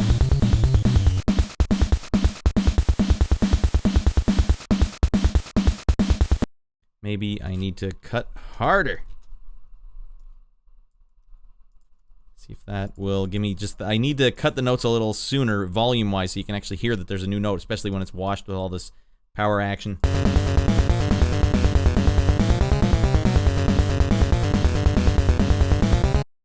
Alright, I don't like it, so we're going to change it and keep with our strategy here of like accent notes are B, non-accent notes are A. Alright, now an accent note here, probably the first one. Let's just loop this so I can hear it going non-stop.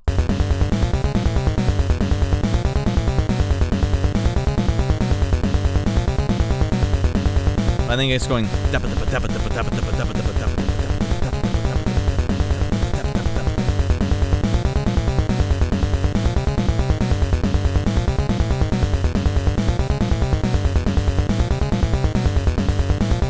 Alright, that's getting there.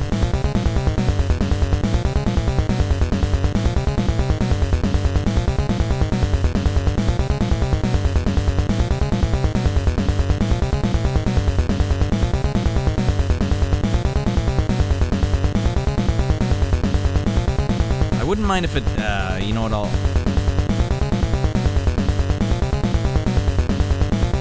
what I'm gonna do instead,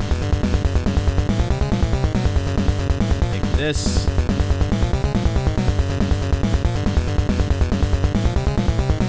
bring them back so I get the volume from before, but what I'm going to do is I'm going to note slide down for the last 4 of each one.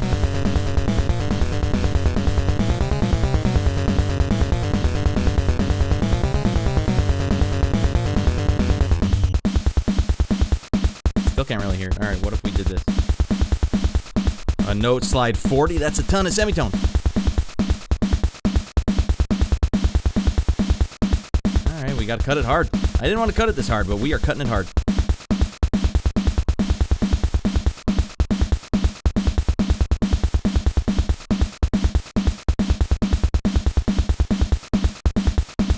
Maybe this one can be loud because it's the final one. The very last one in the stack.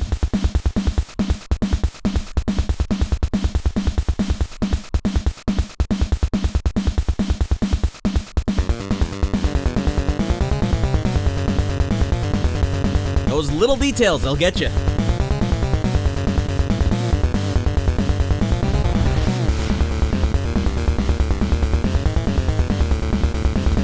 Why don't I take the cymbals from this first pattern, bring them over so that at least we can hear this second part with the proper cymbals.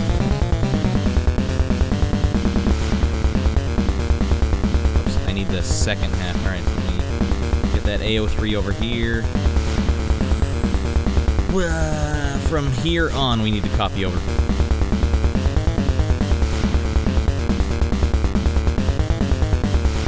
Oh, god damn.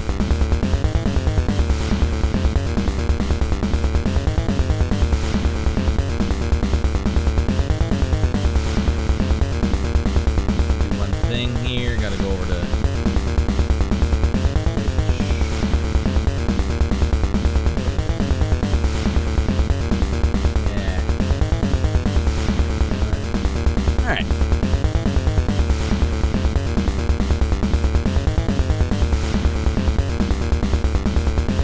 Sound like Slayer to me, though.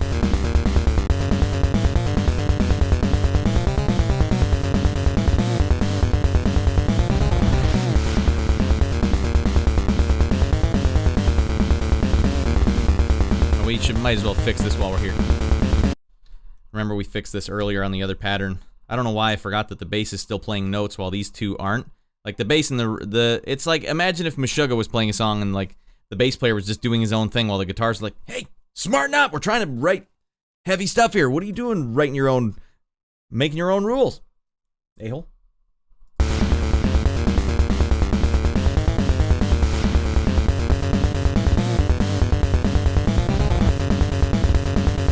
Oh, this one's not right. Alright, hold on. The first 30 rows are the same on both of these, and I like the way this first one is way better than the second one, so we're gonna do this. Yay! Over here too.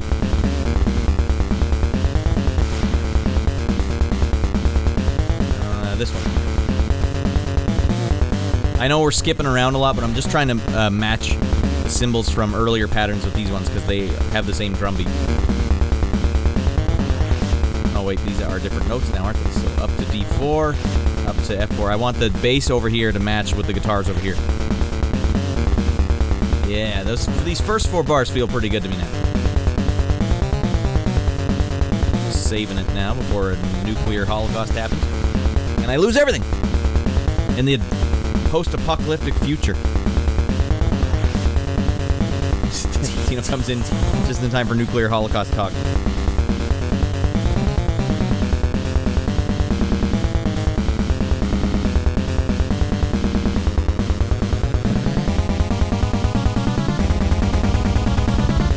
Maybe that is too much. And I do think we do need something right at the bitter end there.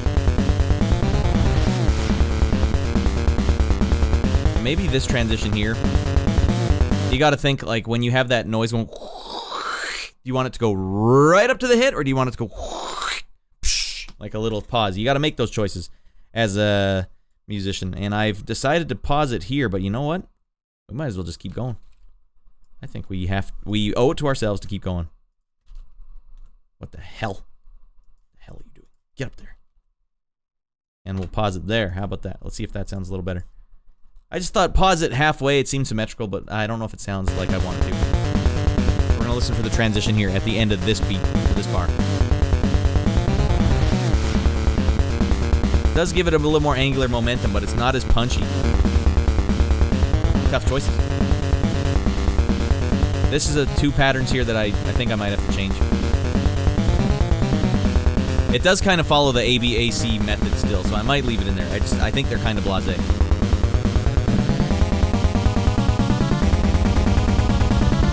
You know what? Maybe on this one, I don't need so much of these double kicks. As much as I like these double kicks, I don't know if they're working for me. I think they sound sick as frick, but then it just kind of makes that transition not work anymore. And it sounded good at one point, so let's see.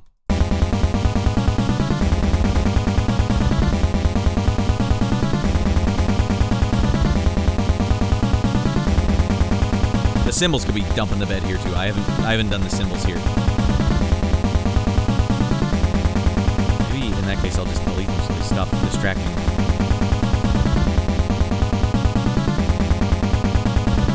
Maybe I could just do this. From 96 on, we go straight blast beat.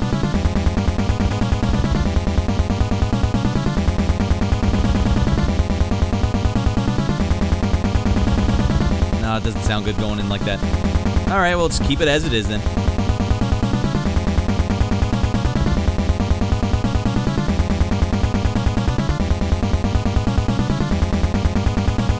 Could just do this. This might even sound good.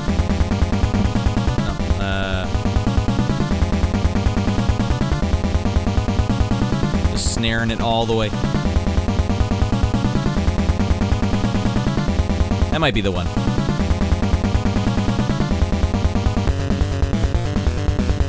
That's the ending loop back, which we may still need an extra transition for.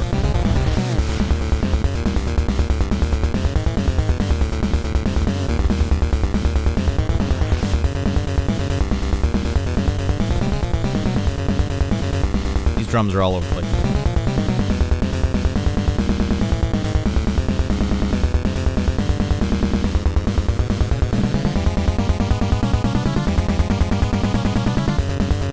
Oh, maybe it's due for one extra one. Alright, well, here's the problem with that last part.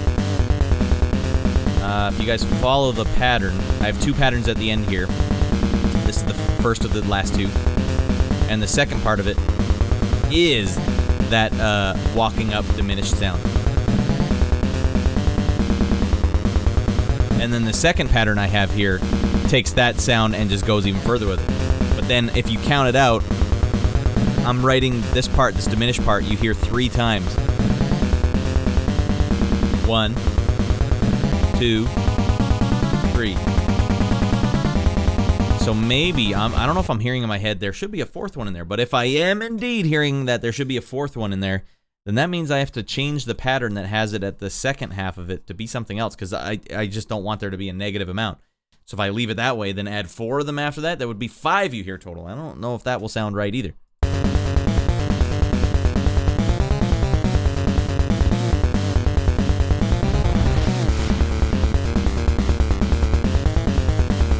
There's got to be something I can do here too. Man, this is what it's like to write a chiptune. You basically just keep going through, and anytime you hear something, you're like, address it right now. Address it right now before you forget. I still think this transition between the this part here, I think it needs something to help it, and maybe that one thing is just an extra kick drum here, because then they both end at the same note, you see?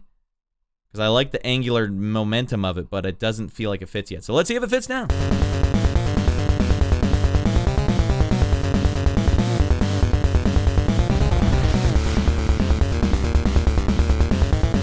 Sounds better.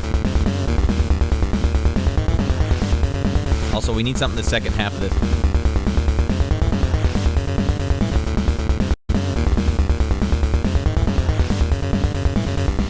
And I don't think I need this anymore. I'm gonna take that out. Make these exactly the same. I don't know, maybe, fine. If it was there on the other one, maybe it'll sound good too.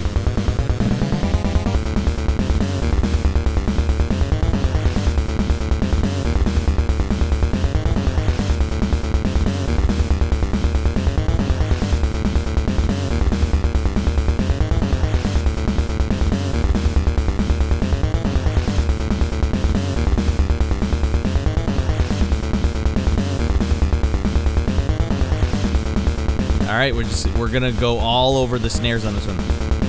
4 snares at the end.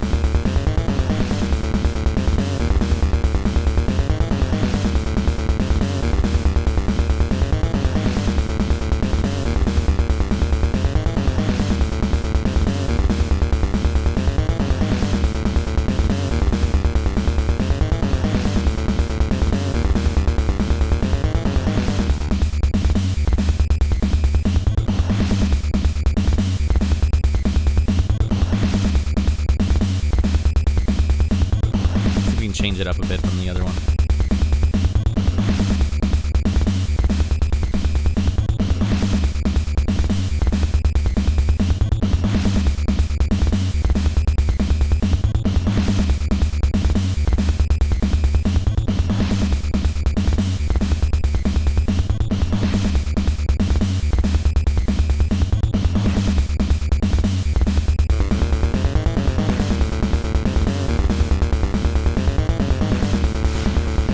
Bring this big cymbal hit back because we're gonna use that to follow the second ramp up there. I don't know what to call it, like a noise sweep. Yeah, that is what it is. Noise sweep. Sweeping it up. Mr. Miyagi teaching Daniel-san how to sweep. You teach me how to sweep? In Karate Kid 3. And then after this, I don't like what the cymbals are doing, so we're getting them out of there because they are not fit for human consumption. Bam! I don't think any of these cymbals are coordinated, so they're coming out too. Bam! You're done. You're dead, Becky. Boom, boom, boom.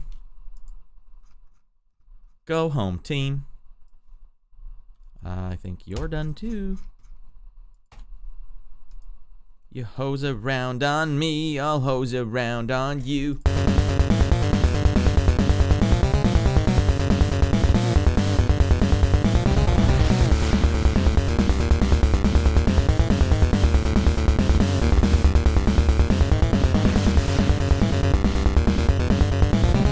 Weaker, actually.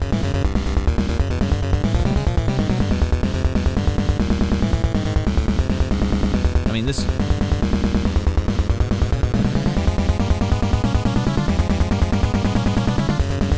Why not just go even higher? I don't know, what does it sound like if I go even higher pitch? With all of them? I don't know. What if I bring the bass up here? So I just want it to sound like something's different each time. So maybe that's what I need. But you got to be careful. Anytime the bass goes up into the like the 4th octave register, you better be careful, buddy, because it starts sounding a little goddamn loud. Now the NES wasn't capable of doing this, but you know what? I don't give a frick. The NES had some weird stuff where like the bass would lower the sound of your drums somehow, and I can't do that stuff. So let's see if this sounds good.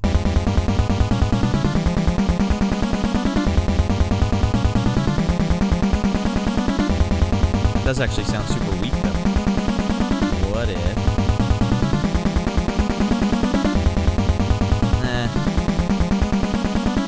Alright, well, it actually didn't sound that loud and overpowering, so let's take these off.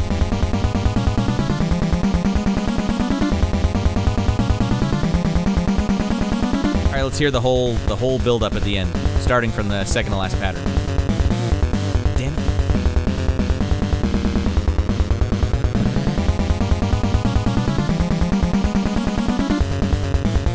And we could maybe get away with that if we just do a big cymbal sweep from like halfway. Let's see, what's the rhythm here? Got the rhythm in my copyright strikes right now. So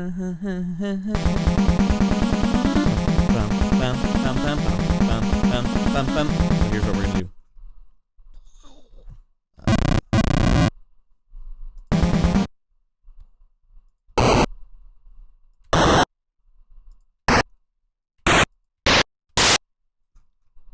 Alright, I like as a general rule, 32 on what I've set up here is just good enough to not be overpowering.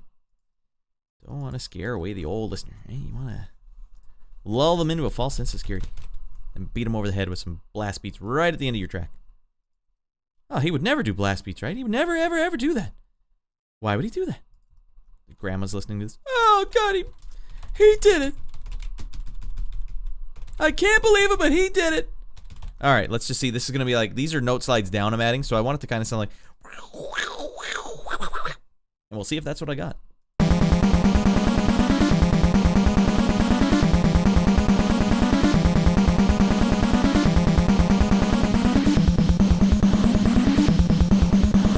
might have to go bum bum bum bum bum bum bum bum bum bum.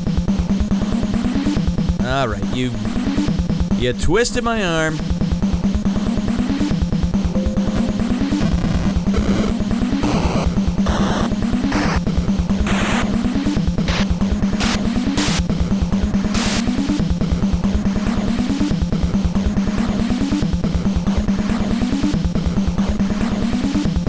Gotta add the volumes here, else it won't make any sense.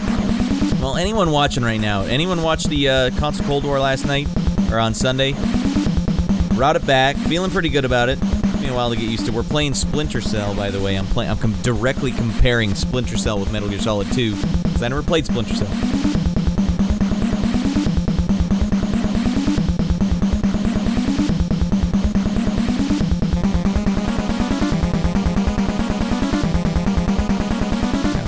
Louder.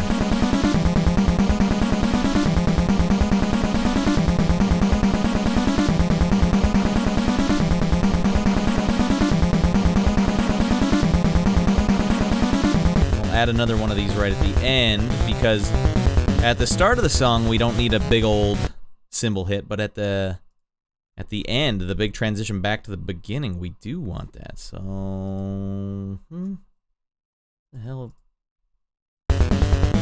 Oh, that's right. Alright. Whenever you turn this program to loop just the last 60 rows, it does it for any pattern you're in, which can sometimes accidentally write you some cool songs. Like, let me show you something weird. I don't know, let's just do these rows here. And let's play our whole song, only playing the 16th row to the 32nd row of every pattern in a row.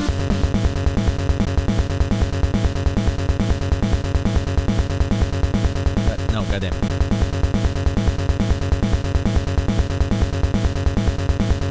Apparently it's hosed.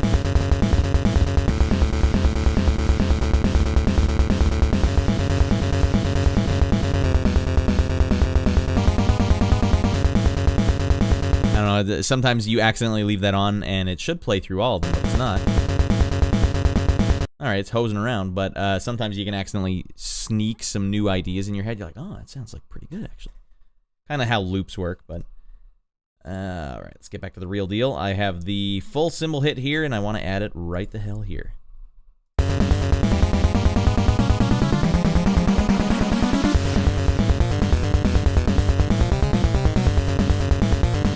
It's mildly passable. If I were on a time crunch, I would probably do that, but I'm not in a time crunch.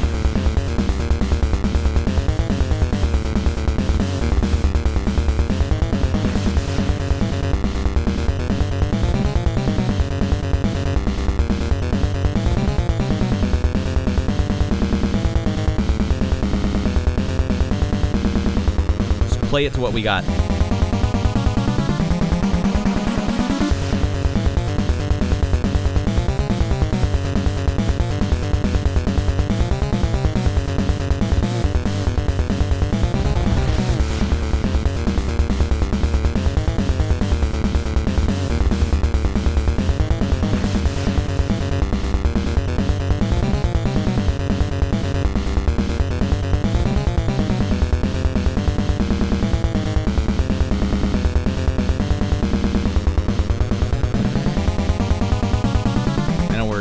Anywhere near a boss, but sometimes you gotta take a break.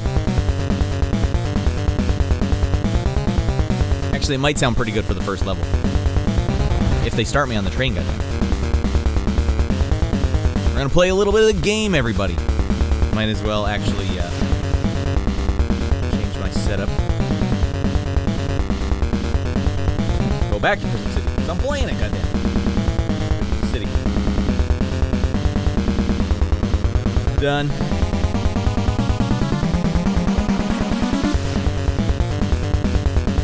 Unpause. Go.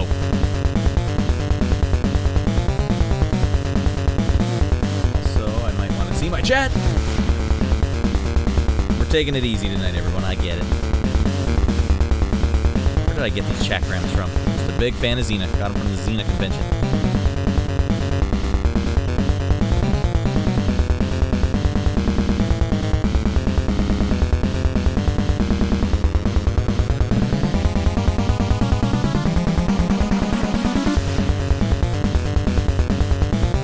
barrels and then attacking them and lower. All right, we got it. Got the hot dog too. Hell yeah! How dare you do that?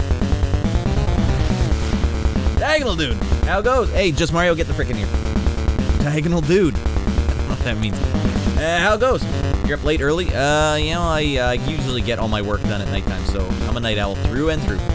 Yes, I'm up stinking late. Or early, as you said. I think it's only like 1 o'clock for me. I'm on Mountain Standard Time now. Woo! Alright, I got 1C. Diagonal for life. Alright, little Mega Man slide action. Get that chakram in there, goddamn. Oh, hosed it. You do IT? Hell yeah, I do IT. Well, IT files, you mean? Hell friggin' yeah, I do. Get over here and get our mines. Oh, good the graphics look at this, goddamn. I'm up late and work weekends often. Yeah, I don't have a day off. I don't think I've had a day off since I became an adult. Part of the problem of working for yourself is that you don't get those days off. You take a day off, you just don't get paid. Working for other people, they pay you to take a day off. Well, they don't pay you, but you get paid either way. I guess you don't get paid for the days off. Not exactly what I mean. Lady, where's my 3rd C? I need 3 C's, damn it. Network engineer and a systems administrator. It's a lot of responsibility. You ever bone it up big time? We lost it all. Oh, God. It's all just Mario OC's fault. Oh, God, no. What would you know about pressure? I don't know if you know, Mario, but I wrote the music for this game. And I'm currently writing more music for it as we speak, but I'd taken a second to just pause and play the game. Oh, hosed. Okay, I gotta find the pattern here. Alright, well, I wouldn't recommend doing it this way, but it's working for old Red right now! Ah, God, get up there, Red! Don't burn your fanny. Alright, fanny singed. Alright, we're not gonna make it through this boss battle if I keep boning it up like this. Bone! Hey, you get the bone. No, I'm the guy that fixes others' boners. Alright. It's always hard when I did a little data administration for a while. I don't know how systems administrator is. But yeah, you can just hose up a database so bad. You need to know how to fix your hoses. It's the most stressful situation of a job when you don't know how to fix when you've made a mistake. Oh, God, no. Ah, he's still waiting for me. Alright, I just gotta man up and wait for him to shoot the shot. Oh, goddamn.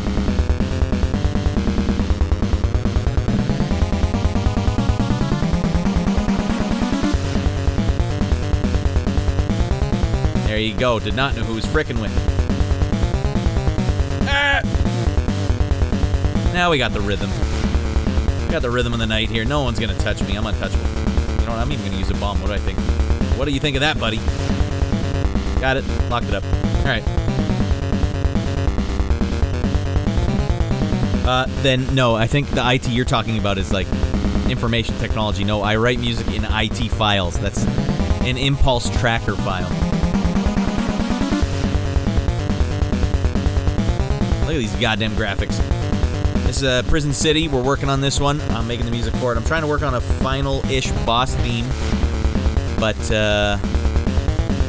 this is obviously not the final boss, but I'm just having some fun. Just Mario, any particular reason you're in here watching this when you're stressing out at work? Just scooting by? Having a scoot and see? Ah! Did we get anything? Get the hell over here and you have a great time. Hey, seen the new Mario movie? It's pretty frickin' sweet. I had some actual laughs at that. Who would have thought? Oh, frick. Who would have thought they could pull it off? Not me. We play a lot of Mario in Orange County. A lot. I don't have much to go by, OC. Ah! You have no artistic talent? That's not true. Everyone has artistic talent. It's like a muscle. Oh, God, I'm right in the hole. It's just like a muscle, and you have to flex it. Or else it grows weak and puny. Oh, God, I'm hosed. I love showing people how to write music, actually. It's not about what note you're hitting. It's about what the next note you're going to hit is. And everyone can hear a note in their head. Ah, I hosed it. OC Orange County. That's all I know. So, like, if I were to just play you one note, ding, and say, what note do you want to hit next? It really doesn't matter what note you hit next. It could mean nothing or everything, and then you do that for each note. And the more you do that, you get way more comfortable, and you start coming up with like little toolkits. You're like, oh, every time I'm in a little corner where it sounds like this, play this little tool. So you're building your toolkit as a musician. But yeah, when you're just starting, it's got to be simple. There's a reason hot cross buns is the first thing they teach you on trumpet. 1 a penny, 2 a penny, hot cross buns. Nice and simple. What if I was like, what if the song ends and you have to hit one more note? Hot cross buns, hot cross buns. 1 a penny, 2 a penny, hot cross buns, and other things. Maybe a bad example. Oh god, I'm getting savaged here. I have no traditional artistic talent. My speedrunning art. Speedrunning is definitely art. I think I blink. Why am I watching? I don't know, just what's going on in your life? Stressed at work, watching a weirdo play his own game on the internet? You know what I like, I blink?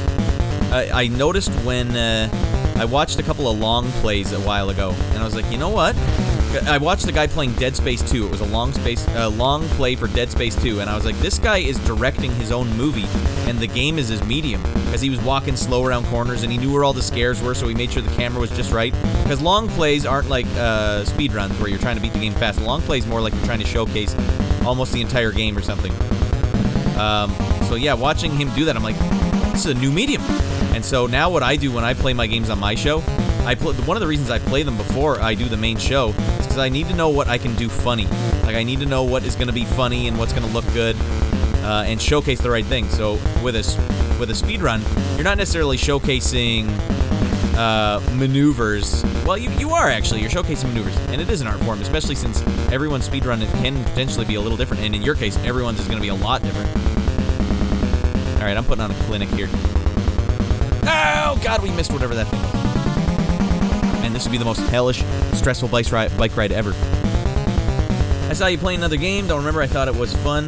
And you hang off the side diagonally. Oh, that's right, diagonal. Like diagonal for life. Now I remember. Oh, and you're very handsome. Well, thank you very much. Some people say I look like Chris Pratt's demented cousin. I'll take that. I'll take that and I'll run with it all day.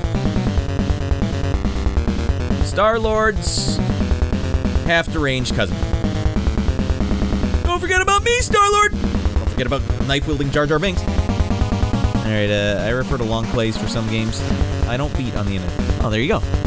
Like, I suck at this, but I like the story. Yeah, they're great for that, right? Surprisingly true. And that only few people play the 100% category. Everyone plays it differently and implements different techniques. That's why it's good that you're streaming it, because a lot of the stuff you're doing is very technical, and regular people wouldn't know what the hell you're doing, and then can't appreciate it. My wife always does that when she's making snacks or cakes or anything that she has to put a lot of work into. I'm like, you have to tell the people what you did, or else they won't know to appreciate the stuff. Like, you did this really hardcore thing, now you gotta tell them, like, well, here's what I had to do. Like, they need to know. So when you're doing a speedrun, you need to tell people about all the damn hardcore stuff you're doing, or else they'll never know. It's a little different with music, because if you start telling people all the sick stuff you do in music, like, show off. Frick, show off much? Which is upsetting, because I have so much I want to impart. But I can't. I can't even impart some of it, because it's like copyright infringement. Ah, what? You're not allowed to talk about what you make. You'll get in trouble.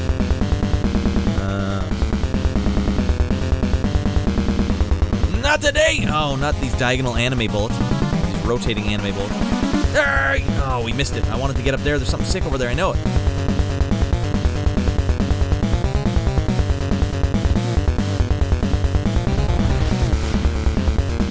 I want to know what the hell's over there. There's got to be something sick over there. I'll talk to the developer. Did you put something sick over there? Yeah. Oh, knife-wielding Jar Jar Binks is the hardest enemy in the game.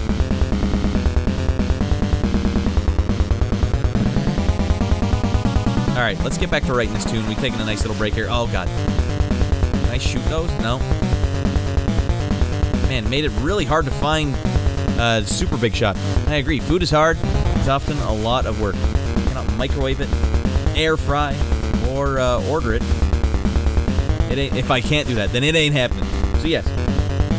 should tell people that. What? Yeah, exactly. Like, mostly it was for birthday cakes, because she used to make all my friends, before we moved, all these fancy birthday cakes, and then not say anything about it, and then kind of be a little upset later when people wouldn't make a bigger deal about it.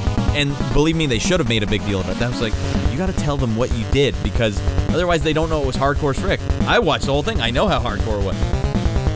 Ah! Ah! All right, getting hosed here. Hose town. Oh, God. A little dramatic, I think.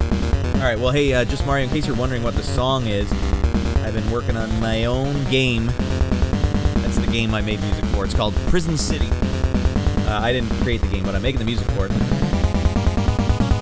Let's just go back to the title screen, because you don't want to see dead rat over here. This is a boss theme I'm working on for the game. Prison City. Welcome to it. Not my game, but my music. But technically, I could say it's my game, because, you know, you worked on a project, you can call it your project. There's really only two of the senses that gamers are exposed to. Visuals that the programmer did, and audio that I did, so I'm like half of the experience. Okay, so where can we download the music for free? Well, it'll be, actually, much to my chagrin, I had to give the,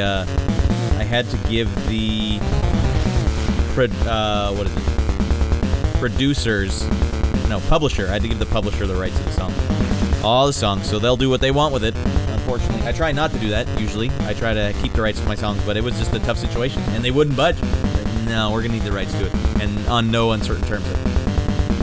Well, if you're ever interested, if you want to hear my music, I have lots of free stuff over at my Bandcamp. A couple stuff you have to pay for as well, but lots of free stuff also. But nothing recently. None of my recent stuff. I've worked on 2 projects in the last year. Big ones, very important ones for me. This is one of them, and also, I'll show you the other one. I've been listening to this song for how long? 15 minutes. See, and then when you turn it off, it's like, God. Jesus Louises. I worked on music for another game called Riff Rangers. Not as big a project, but a bigger track. Probably the most elaborate track I ever worked on was this one that has my own vocals in it. Because they needed sort of a Power Ranger style game.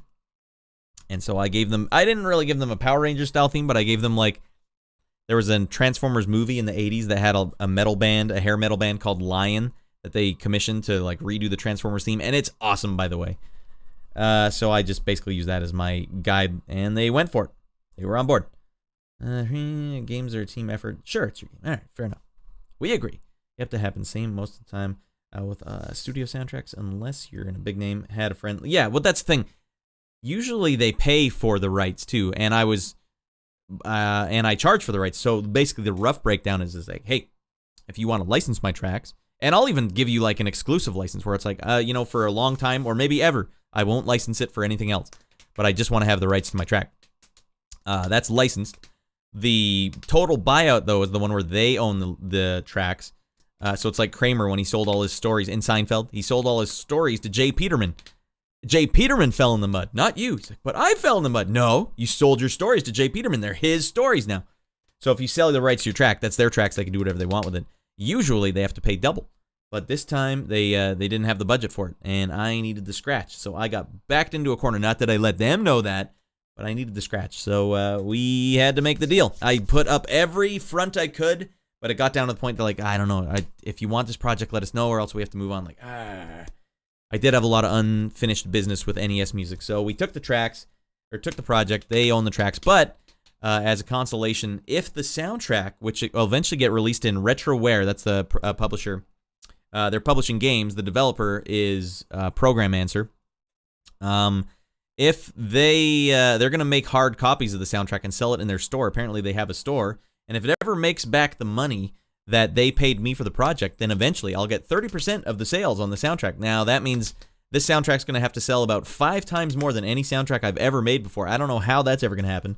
But if it does, 30% of every soundtrack sale is coming my way after that. So that'll potentially make up the difference. That's the crappy part about writing music. You just don't...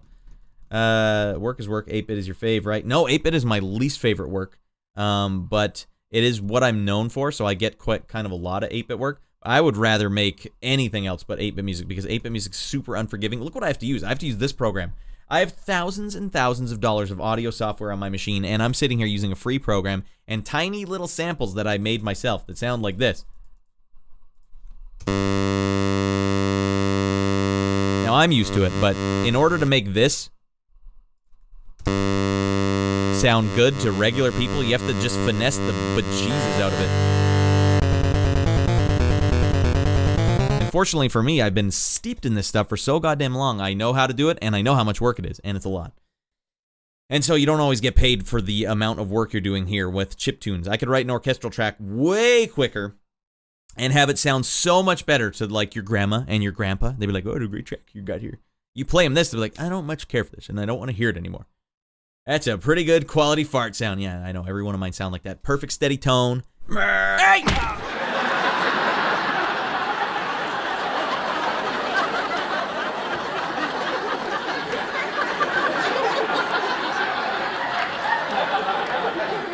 He got away. All right, before I forget, we're just going to play the song where I sing. I can sing now, apparently. There's like 8 vocal tracks going on at all times on this track. Power Rangers, here we come. Our world is under attack, and all hope is fading fast. Interdimensional invasions, we will defend with turret guns blazing. Red Ranger! 80s hair metal.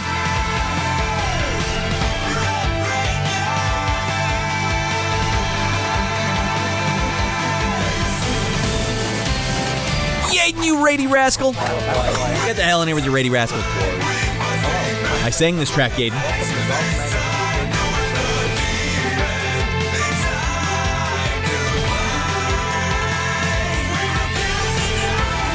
I just want... Hey, what up, Civical? I'll just call you Karanin. Get the hell in here. Glad you're here. What the hell were you doing tonight? Hey, it's Shorty, thanks for that. I almost forgot. Yaden was just playing some retro. That could mean anything, Yaden. That could mean Xbox 360 for all I know.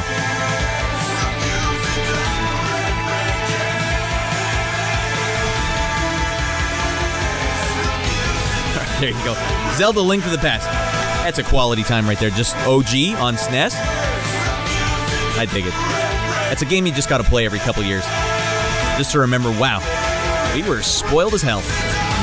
This game was good as frick. And then I wrote this one, and the developer was kind of not hot on it for a while. This is for in-game. That was the title screen. The developer's not super hot on this one. Yeah, it's a little dancey. I went with dancey. You can't do this on Chiptune. You can't. It's so much easier to just use gear. Hey, just getting here. Good to see you. Raiding it up.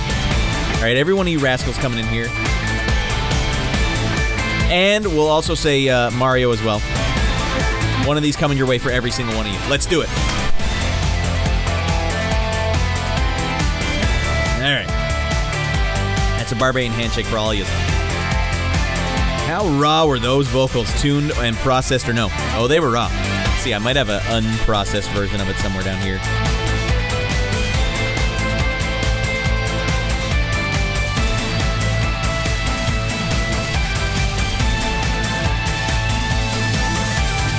Tom Phils. Let's see. Let's see if this one's raw. Our world is under attack, and all hope is fading fast. Interdimensional. I don't know if this is as raw as it can get.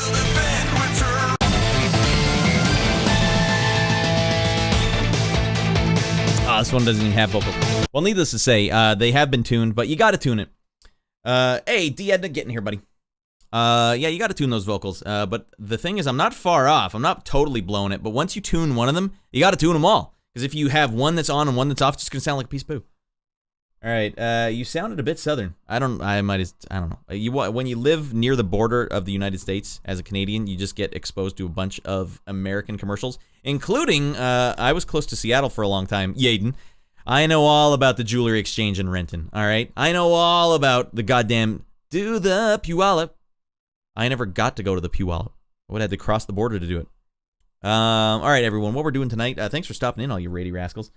The imperfections are the flavor of music, in my opinion.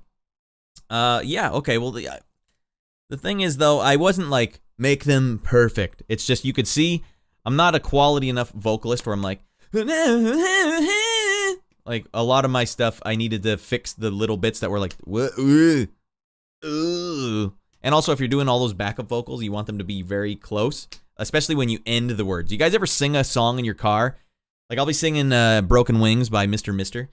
Take these broken wings and learn to fly again. Whenever they do the long notes, and fly, I always end the note way before they do.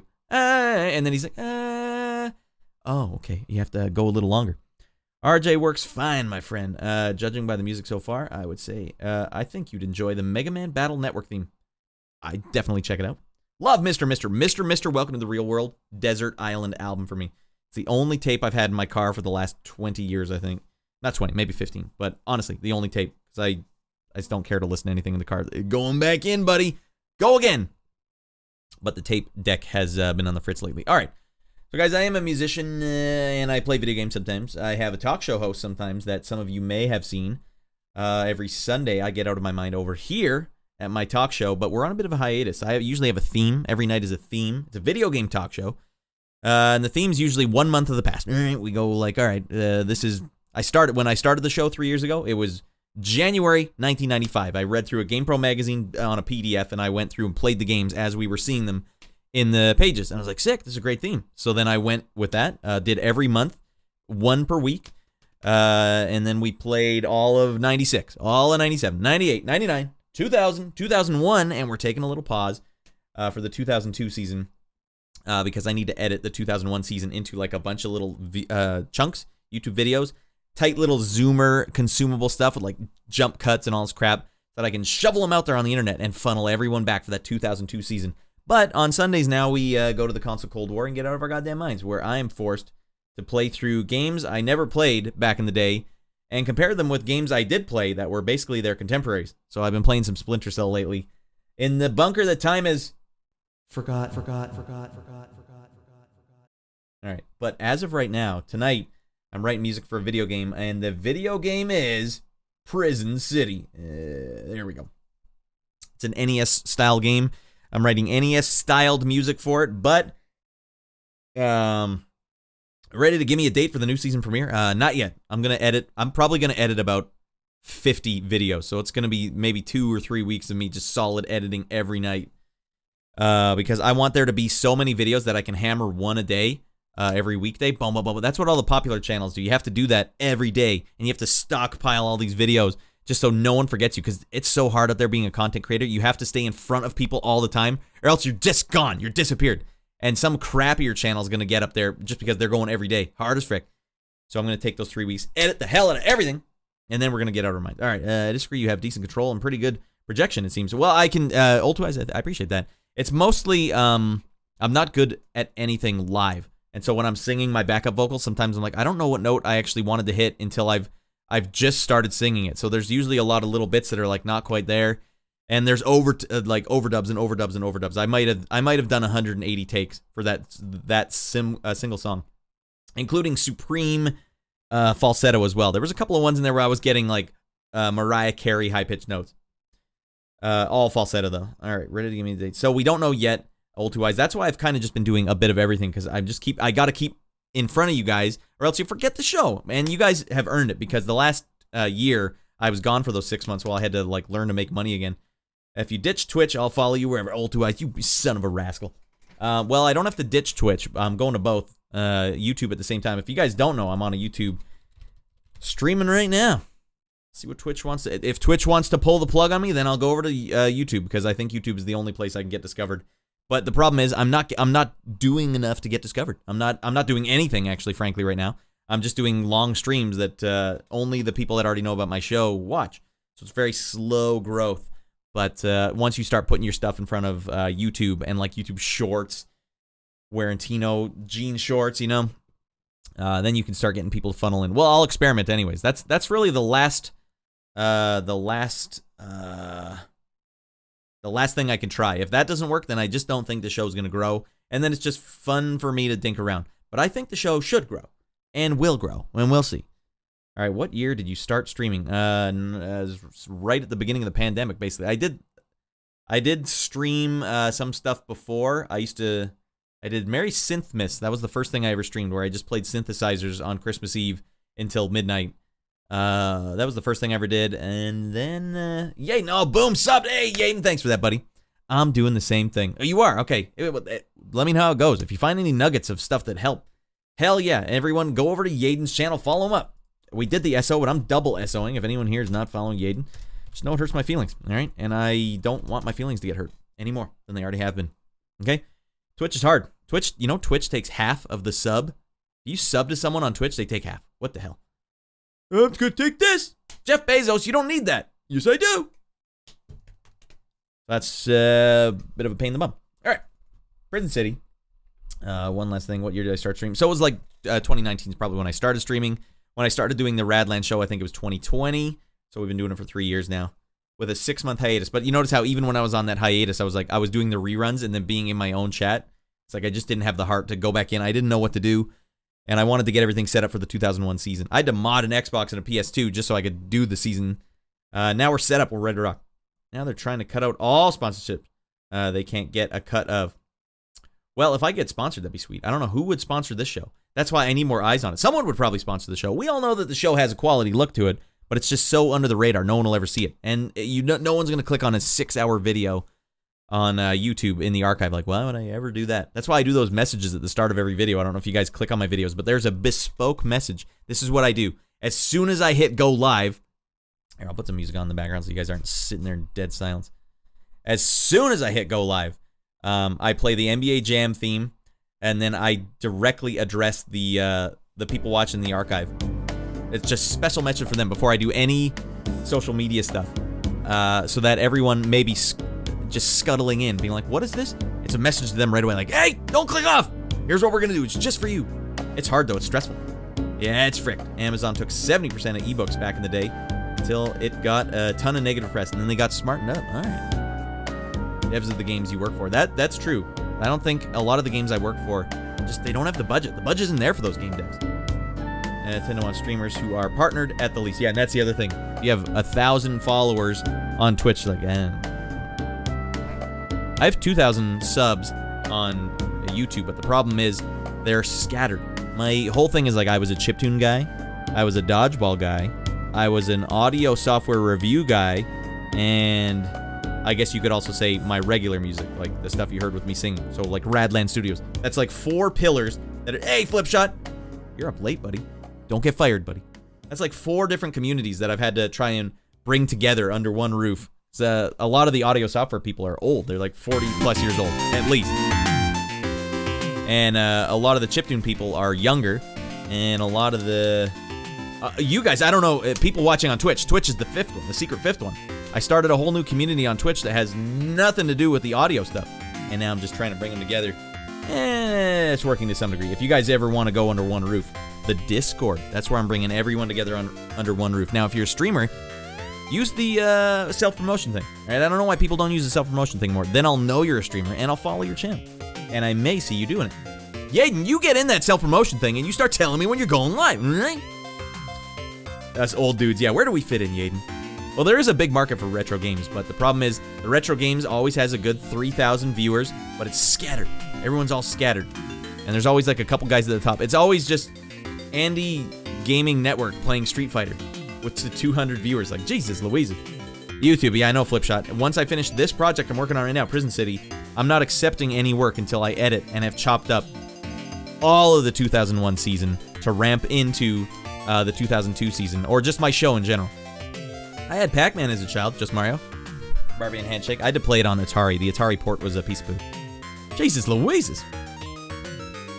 What the hell else? Oh, yeah, if you guys go over to Discord, we need more funny videos on the YouTube channel on Discord, all right? I don't have enough funny YouTube videos in my life. I need more of that. I had Atari 5400. That was the better one, right? 2600 was the stinker, where every character was just a block on the screen. I had that as a kid, and it was so stinky, it didn't even register on me. Like, yeah, Atari's okay. It was when Nintendo came out where I'm like, Mega Man just blinked at me. That's a real-life person. Did you see that, Mom? don't think my mom ever watched me play video games once. All right, everyone, here we go. Hudson Shooting Watch. I got a record to beat here. This is my own record. 128 button presses in 1 minute. Let's go. Or not 1 minute, 10 seconds. I'm flubbing it. Oh, God. At least I beat my last one. All right, do you have clips? Those make for shorts, right? Yeah, the clips make for shorts, but I would make... You have to edit them. You can't just... A lot of the times, the problem with the clips on Twitch is I'll do funny callbacks. I notice this when I watch my own streams. I have a lot of, like, inside jokes that call back to earlier parts of the stream. And a clip is basically just an out-of-context. Clips are great if you crash your car in a video game. Like, that looks funny. Or if your pants fall down in the middle of the stream. Oh, no! Oh, no! But if you want to make a short, you have to edit it. You have to do the zoomer cuts. Zoom in, zoom out, zoom in, zoom out. You gotta edit it, and I will. I'll do it all. I did a few of them, but then I changed my website, or my Twitch to Radland. It used to be NoranRad22. So I have to redo all the ones I already made. I like backlogged like 6 videos. His fanny has to be this big. He's stuffing his pants full of paper towel. This big. Miyamoto is obsessed with fannies. He wanted Mario's fanny to be at least a quarter of the screen at all times in Mario 64. The American audience wouldn't allow it. So he just started punching out interns. Miyamoto-san, stop! Like that scene in Ninja Turtles when Tatsu is just beating the hell out of all the foot soldiers. Master Tatsu, please! Make the fanny huge! Alright. Hey, Flame Wheel, welcome back in. Got him! Get him a body bag. We got Ultra Devil Dan watching behind me here. Oh, God. Straight out of the abyss. Yeah, I get that. The entire platform is rough, and it's really interesting to talk about. But yes, many streamers do sponsor streams, and it can bring in proper money. I use Logitech mouse. Maybe I can get them to sponsor me. I use Medicare brand rubbing alcohol to wash my hands sometimes when I'm, I don't know, eating food or something. I like that raw surgical smell. I don't want any goofy smells. I need to smell like I'm going into surgery. All right, let's cut this corpse open. Here's the big one. What the frick? I've drank more Diet Pepsi on camera than anyone in the history of the world, and Pepsi won't even bat an eyelash. Some of you may have even tried a Diet Pepsi caffeine-free because of my goofy shenanigans. Probably not, though. It's hard. It's a tough property to get in front of people. I don't stream, so I don't know what it takes to get outside revenue. Yeah, old two eyes, I don't either. I stream and I still don't know. The subs are good. The subs actually help me pay for goofy crap that I do on the show. Just enough to like pay for games on Steam and stuff, so that's awesome. Goes right back in the show. But yeah. There's that. Now, Flame Wheel, we're working on music tonight. I just taken a little break here. I'll maybe go for a half an hour longer. We'll do one more dip, one more dive in here. Then I gotta get some goddamn results. Pepsi for TV game. I know there is a Pepsi Man game. I never played it, but it seems like a great game. No Diet Pepsis, though. You know how much sugar is in a regular can of Pepsi? It's like 50 grams. Jesus Christ. I should be in a back alley drinking a Pepsi. Oh, God, man. And then Canada is going to be giving me a free sugar kit to get me. This is clean sugar. Don't share your sugar needles. All right. That's neither here nor there. Now, here's the game I'm working on, Prison City. Boom, boom, boom. And I'm working on not the final boss, but it's a final boss. Soda is super bad for you. If I do, I'd like Diet Pepsi over Coke. Yeah, Diet Pepsi managed to clinch it over Diet Coke, but I think Coke tastes better than regular Pepsi. It's too fizzy. Feels like it turns to foam immediately in your mouth. Regular Pepsi. Diet Pepsi, smooth as frick, because they don't add as much products. I don't know. There's not enough stuff in there to make it fizzy. Seems like the Twitch is only taking the L's recently. And discoverability, that Twitch hangs its hat on, crushed by pre-roll ads. I know, these pre-roll ads are nuts. You guys, even if you turn them off, it's crazy. And then even when the problem is too, if you're a streamer, fine. If you're a streamer with a decent amount of viewers, say you got like 50 viewers, there's every incentive you have to basically put those ads in there because it gets people to subscribe. Because you're like, well, you don't want to watch these, do you? You don't want that, do you? And so it gives people an incentive, but like I actually have like a moral issue with ads, so I don't have them if I can avoid them. Although I am trying to get YouTube to monetize me. That's been the hardest thing. It's like I also think one of the other problems is if you don't have ads, then the cookies don't add you to the search algorithm. Like, we don't know who this guy is, but he doesn't run ads, so don't share his name around. Do you have the bell? I don't know what that means. The only way to get rid of pre-rolls is to run ad breaks. I would much rather read my own ads. Use Squarespace to make a website for pictures of your fanny. I'd subscribe. Who wouldn't use that? This is a beat 'em up? No. Have you ever played Shatterhand or Power Blade? It's very similar to those two. You could also say Ninja Gaiden, Contra. It's very similar in terms of like overall style and look. It's a Nintendo style game. You have the bell? No. It's not real Mexican food. We do have Taco Bell, if that's what you're talking about. All right. Well, let's hear the track. Final boss-ish track. There, get the whole thing going. Let's start it again.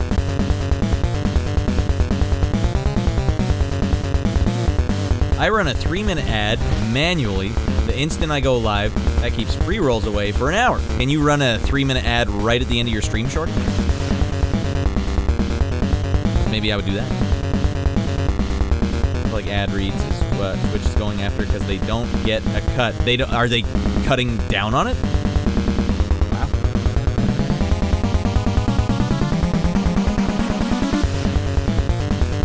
All right, I think it loops pretty good now. We've been working on this one all night. For those just tuning in, I'll give you a breakdown.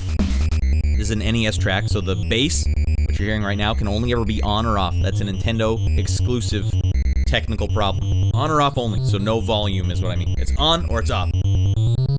So if you pause it, these little carrots here mean cut the note right friggin' now. And why you want to cut it right before the note before it is because it makes it so you can actually hear that there's two different notes. I don't know why that's not there, but the hell with that. If I remove it, then all the notes just blur together. I'll show you just at the beginning here, where all the notes are going to blur together, all right? You hear the beginning, blah, blah, blah, blah, blah. But after that, it's way more punchy. Now, the thing is, you always want to go after a punchy track, so let's bring them back in. You want your track to be punchy, and then Nintendo was capable of loading in very tiny audio samples, and so you would use that for usually kick drum and snare drum stuff, and usually that's supposed to be on one channel. You can't have two channels. Like, there's not two sounds that can be played at once, but for visual sake, I separate them just so I can see the difference. Snares go in this channel over here, and kick drums go in this channel. And they also had a noise channel, which was basically like the cymbals. All right, then the two square waves, what I'm doing right now is I'm making power chords with them. All right, this is the nasally square wave. Now, the NES had basically 3 presets it could use. It had a 12% duty cycle, a 25% duty cycle, and a 50% duty cycle. And they basically go from super nasal, which was the 12%, super smooth, I guess is the Mega Man. Think Mega Man is the 25% duty cycle, and then 50% duty cycle is like a sine wave almost. So this particular sound I'm doing right now is actually, if you can believe this, hold on, I don't want to get in trouble again, so I'm going to put this over here. Let me see, 19, instrument 19. I'm not allowed to show my file names. They always get me in trouble. Aha. All right, and let's go in a bit. And now let's go back. I ain't getting in trouble tonight. All right, if you guys look, what they're referring to is actually how big the waveform is. So 50% duty cycle is half up, half down. Half up, half down. So this particular sound starts with the 50% duty cycle, playing, I guess, 2 little blips of it, and then it goes straight to the 12% duty cycle. 12% up, 88% down. And so it gives it a notable pluck pling sound because the duty cycle 50% sounds much different than the 12%. So what I'm basically trying to simulate is a guitar. Oh man, math time. Duty cycles and wave shapes. This is my alley. You should be making music, I blink. All right, the sound 16-bit speed metal. Well, this is actually 8-bit. Now, the crazy thing is, though, the NES only had a 4-bit sound chip. Can you guys believe that? Every time anyone's like, hey, let's listen to some 8-bit music. That's not 8-bit, buddy. That's 4-bit. That means you can only have 16 values at a time. That's what 4-bit means. So 16 values for your volume. 16 values. Let's see. No, I don't want to get in trouble again. Let's go back. I'll show you guys the 16 values in pure visual context. Let me show you the triangle wave, and the reason why the triangle wave can only ever be on or off. Why it has no volume. Okay, we're good. Look at it. It's not a perfect triangle now, is it? It's very triangular, but it's got all these tiny little steps. Now what the hell's going on here? This is the 16 values of that 4-bit sound chip in action. 1, 2, or let's say 1, 2, 3, 4, 5, 6, 7, 8, 9, 10, 11, 12, 13, 14, 15, and then we'll count that as 16. Fine, I think we had to count this as the first one. Anyways, because to create the triangle wave, you need to use all of that 4-bit. It can't be, there's no volume allowed. It's a shark fin sawtooth, basically. All right, we'll call it that. Whenever my mentors bring up audio stuff and electronics, I'm like, frick, man, I don't know any of this. Didn't learn it in school. You did. You learned all about sine waves. All right, let's go back to this. So anyways, for the power chord, you have this note, which is the same as the bass note. But to turn it into a power chord, you basically take what you have here, the whole column of this one guitar, paste it. Now, you don't want to just leave it like that. That would just double it up, which sounds kind of bad. Go up 7 semitones. Now you're ripping it up.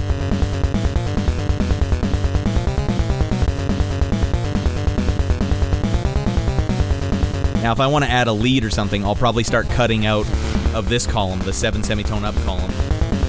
We might add some leads to this, I'm not sure. I need to change this pattern. This one needs to get changed big time.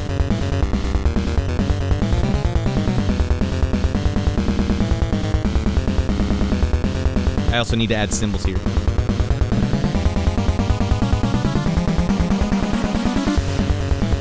That's what we got. I think we're going to be okay here, everyone. I don't know, see if I can add maybe a lead here to this part here. Like, nowhere else in the song do I have a lead, but I feel like I should at least try. Alright, loop this pattern.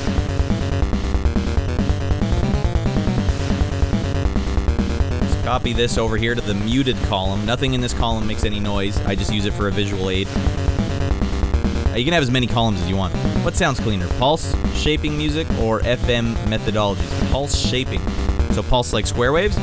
I find square waves to be very ear-piercing, so I would usually go with FM if you want something clean. But to make square waves sound smoother, you have to do a bunch of volume tricks. Like, let's see if I have any over here. This is another track I worked on.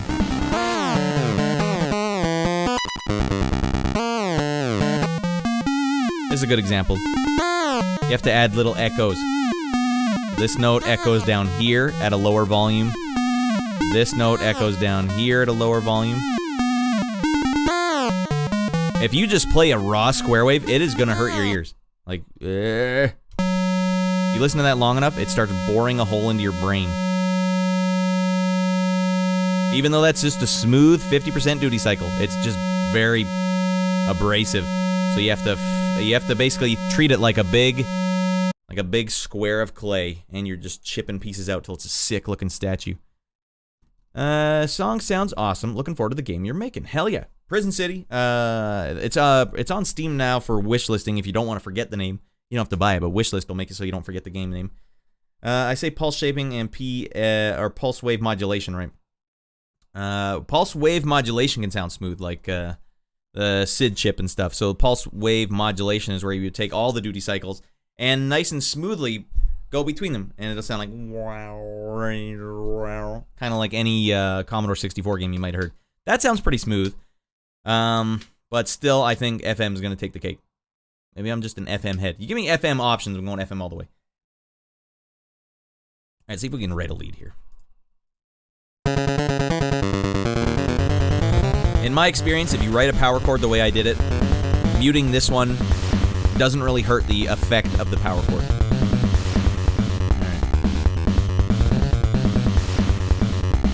Sometimes, anyone who says I don't have any musical talent.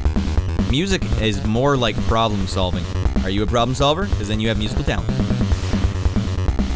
see if we can bring that 50% duty cycle in here. Let's just hit a note.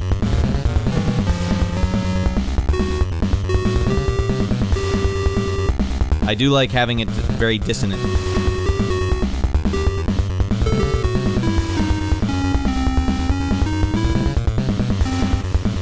I can hear it now. It's like chess. You hear moves ahead. I'm gonna go. Hey, Flipshot, thanks for watching, buddy. Thanks for coming in. Hey, Flipshot, get your big shout out. Yeah. Flipshot, everybody. Get some sleep, buddy. Good to see you, Flipshot. All right.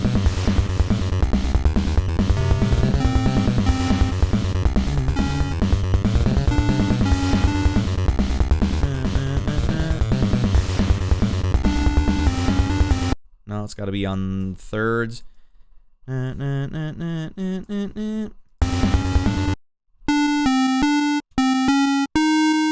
I'm doing what is the half diminished scale. Or I'll do it lower so you can hear. No. No. I'm also using my keyboard to type these in, which is why it's extra fricked up. Piano wouldn't be so hard. Actually, why don't I just... what's your favorite mode to compose, if not 8-bit? Anything else. Give me any one of my synthesizers. Any sci-fi. I'll just say genre. Give me sci-fi, so I'm allowed to use synthesizers. I've worked on sci-fi before where they didn't let me use synthesizers. They're like, we don't want a pulsing bass, like, or a pulsing synth. Like, my dream of working on sci-fi ruined. Oh man. I might as well show you some of that. Oh, wait, well, I got to get this idea down first, and then I'll show you some of that. Wait. We're just gonna add a little volume here. I want it to be smooth as frick. So I'm gonna add this here. This will go full volume, then it's gonna cut to 16, then play the same note again at effectively half the volume.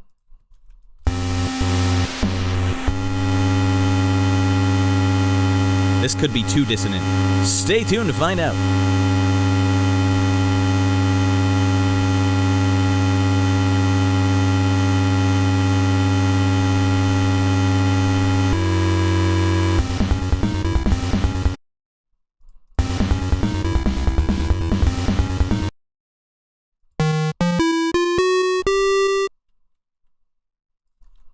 Go up to that 6 because I've already got it copied and pasted in here. Let's go to F sharp. Why does this sound so goddamn loud? Oh, because I'm hitting the same note probably. Yeah, okay. Especially square waves. When you start stacking square waves, they can start getting a little wacky. So why don't I do a detune note instead of this? Maybe you can hear the difference. Maybe I'll even double it up with a detune this note.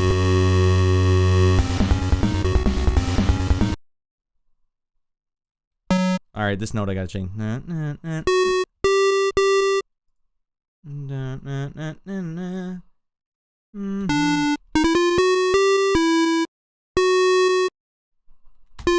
Fine, let's get more dissonant with it. I don't like having those stacked up there. And then let's just see if that works. No. It's kind of like Mortal Kombat. I'm in my head right now. One of the toolkits I'm hearing is a little Mortal Kombat, like something like that. But it's got to be further.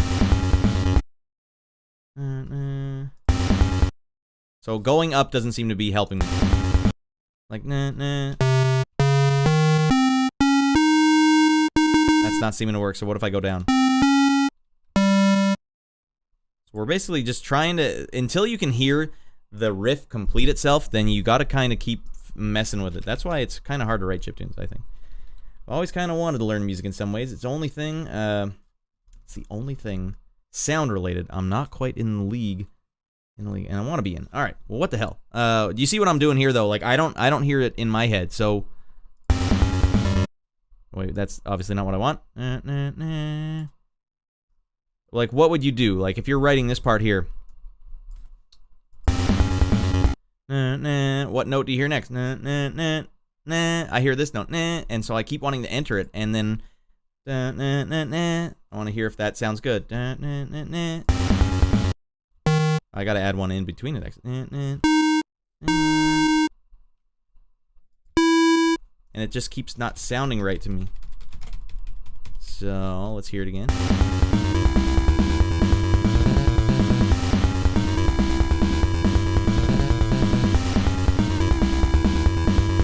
No. That's kind of how it's a problem-solving game. So you just keep adding one note at a time. It's a terrible way to write music. Like, people that know music theory and stuff can write songs before they've even started, but in my opinion, they lack...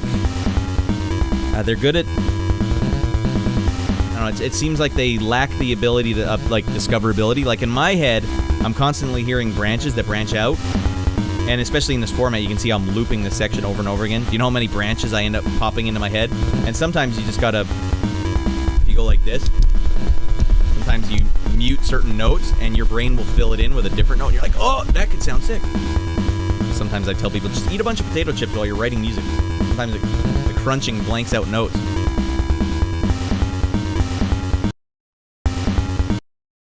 Now I just heard one. I got a nugget. I'm noticing I don't like the way the this part's going. I can actually, instead of doing it the way it is, I can make it go up. But now I have to change that, which is always a pain in the butt, because look, it's already all fricked up. I'd say 2 notes lower for the next note. Make it hit a baritone. I want something like that. Alright, so let's see where we gotta go for that. I gotta follow the song so I can find exactly where it is. This one. Nah.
This is just automation kicking in here. Sometimes these tricks work. Well, I'll use it again. I don't like one of those notes in there. This one.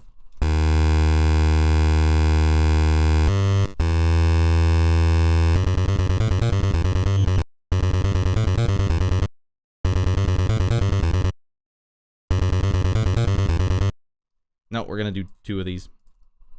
Boom, boom. Sorry, I'm gonna look at the chat in a sec if you guys are chatting. I'm hosing it up here. I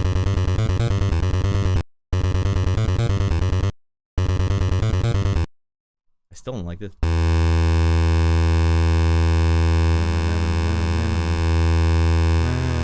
just go up with it then.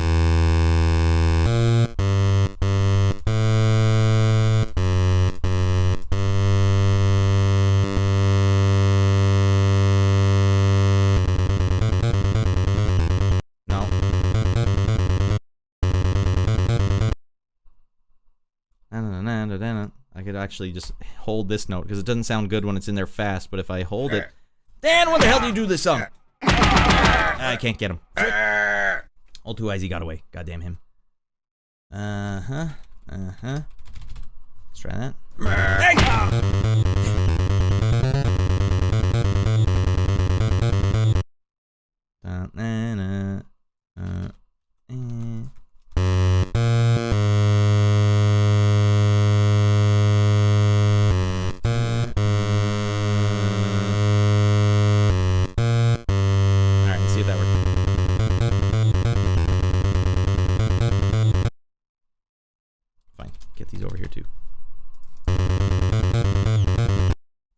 Let's get those out of there. ain't working. Starting to sound like a horror level now with a deep note, the Castlevania game or something. Yeah, well, the boss track, you can kind of get away with a little Castlevania action.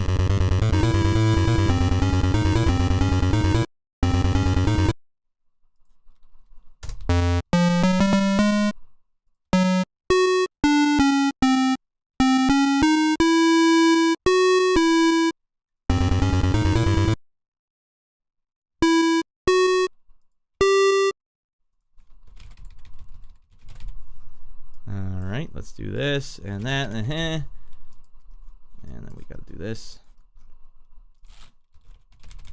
And another one of these, little echo action. This is what we're carving out of the clay here. You gotta carve the clay.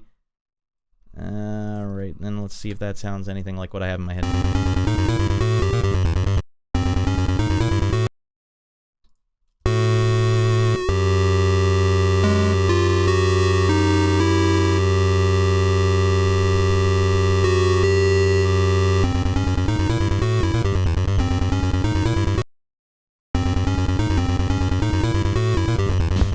Maybe it'd help if I hear it with the drum. Okay, you know what? Sometimes you gotta have less is more, right? Something like that.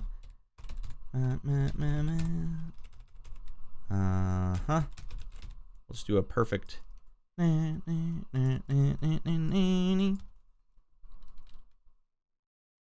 Alright, boom, boom. Alright, we had to get these ideas down or else they're gone forever. Ooh, we got extra time at the end. Alright.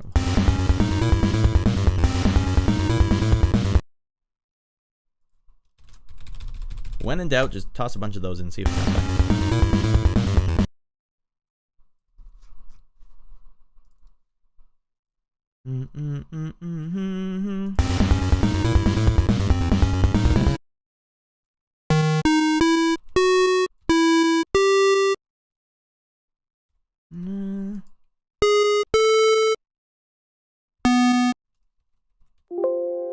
Window sound. Frick, just fine. Octave up.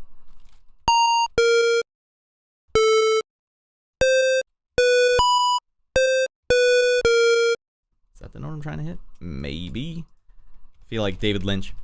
So that's what I meant by that. That's what I meant when I put the disappearing horse in the scene. David, come on. If you don't know why you put the horse in, then what the hell? How am I supposed to know? David, come on. I want to like you, buddy. Quit hosing around.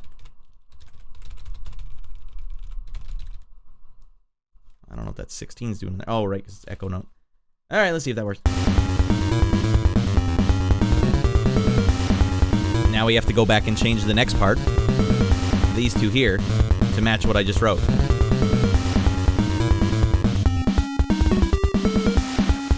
This is basically how you have to write chiptunes. That's why chiptunes, Old Two Eyes, if you're still watching, it's like 8 times the work, and for 8 times less the impact on the general public. Like, why? This sounds like crap anyways. That's right. I'll show you though, Old Two Eyes. Let me bust out some of my sci-fi stuff on that project I worked on. So they wanted sci-fi stuff for a project I worked on that I got let go from the project. But they wanted sci-fi stuff, and they sent me Assassin's Creed Valhalla as the reference track. So like, yeah, if you could just do this with like organic sounding synthesizers without pulsing synths, no arpeggios of any kind. Huh. You all right? I'd be intrigued to see what you'd do with the Mega Drive chipset for sound. Oh, well, are you ever in luck? Because I worked on a soundtrack that did just that. Let me hook you up with the link. Radland Studios. Not that you do not have to go buy anything here, but you can stream it from here real easy. It's my Bandcamp. I worked on a game called Treasure Buster that was straight up all Sega Genesis. Well, while I'm here, why don't I just play one of the tracks? What's one of my fave tracks? God, I got such a bubble back there. All right, I tend to lean crazy. I like the nutty song, so I'll just play you one of the fastest, goofy songs. It's, the developer of this game wanted the levels to have a song and every boss to have a song as well. So this was a boss, which was a giant gelatinous cube of slime that was shooting lasers at you, and it was supposed to sound pretty crazy. That's the intro. Papa Slime.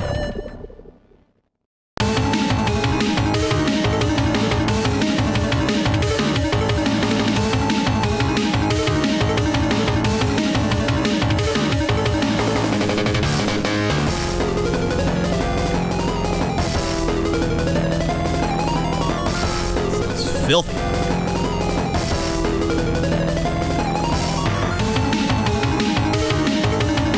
There she is.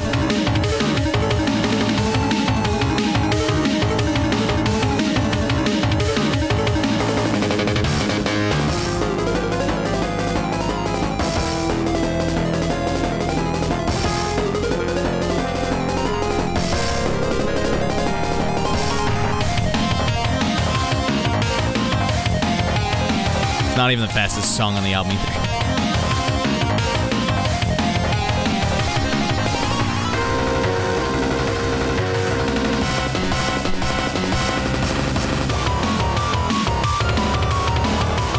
Scruffleupagus, get the hell in here.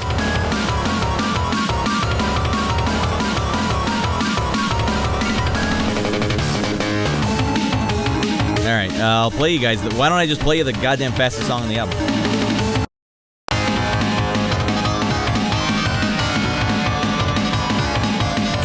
Irrationally fast.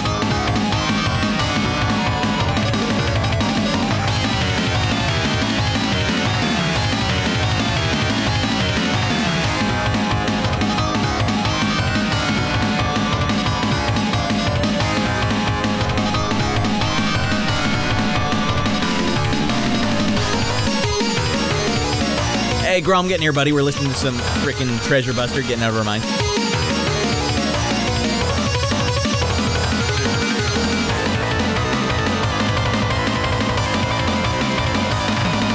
I love that drum fill.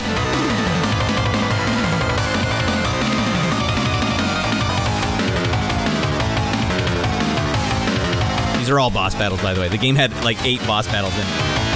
I got to write 8 boss tracks.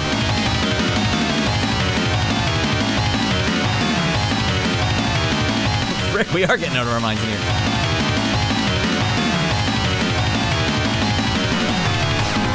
But they're not all crazy. I did a little slower on this one. There's another boss track. It's slower. This was the heavier one. I was like, yeah, let's get groovy with it.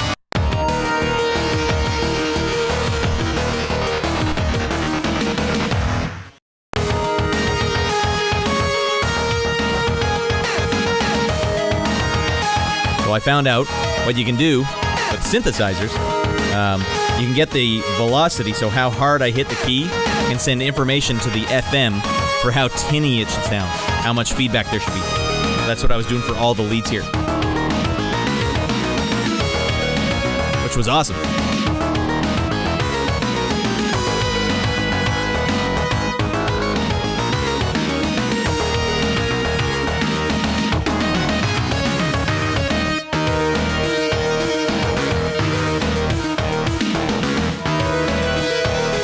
Now we got Flame Wheel locked up. Check it out, Grom. Communities coming together. What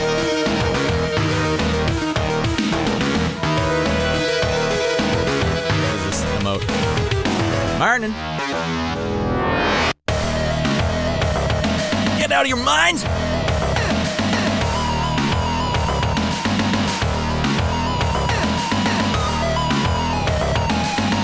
I'm convinced you don't sleep, Mark. Mark knows how to get out of his mind, though.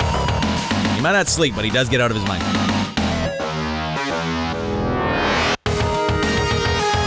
Alright, every time I listen to this, it gets me stoked. What am I gonna do? I'll find one more. The character select screen. Hey, you want to pick your character? Hey, Decky, welcome in. Way to hang in there, you big fanny. Who should I pick? Who the hell would you pick?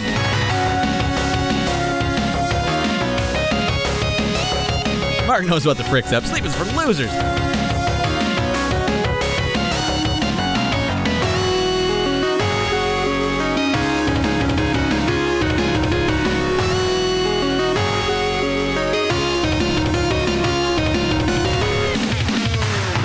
It's a pick slide in FM.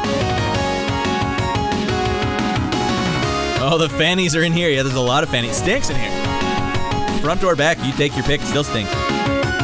You know what? Why not? All right. While we're working on final boss themes, I'll show you the final boss theme from this game, where I tried to go as death metal as I possibly could.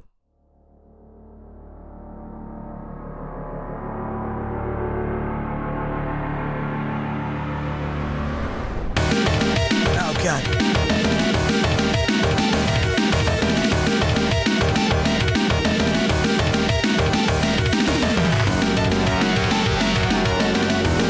Literally fighting death at this point.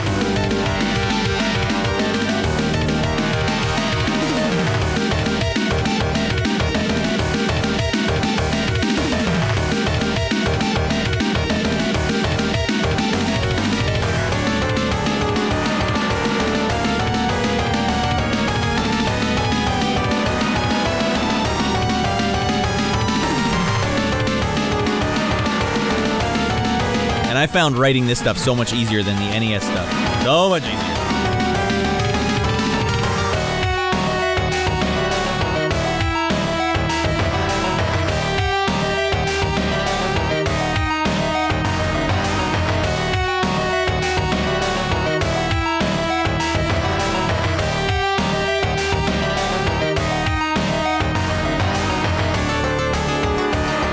Of course, we need the big finale where we go up and then eventually go into a blast beat. That is the nature of all boss battles. Alright, regular punk drum beat. Sick.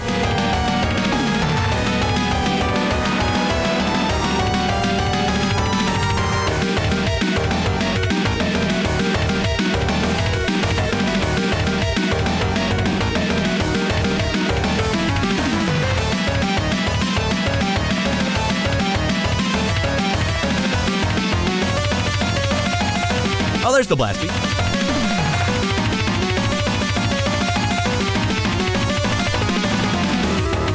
This part just sounds like Tiny Toons. Buster Bunny! Alright, I'm gonna still look for one more. I'm gonna look for the sci-fi tracks for Old Two Eyes, who may or may not even be watching anymore. But before I do, while I'm looking, I'm gonna have this.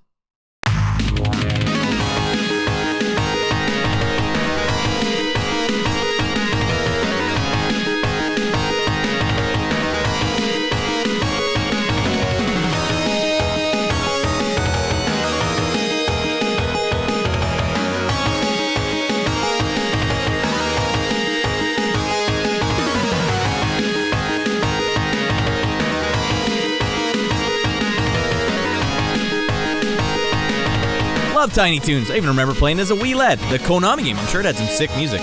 That was one that passed me by. I don't think I ever played that one, actually. I don't know where the hell I put these sci-fi tracks.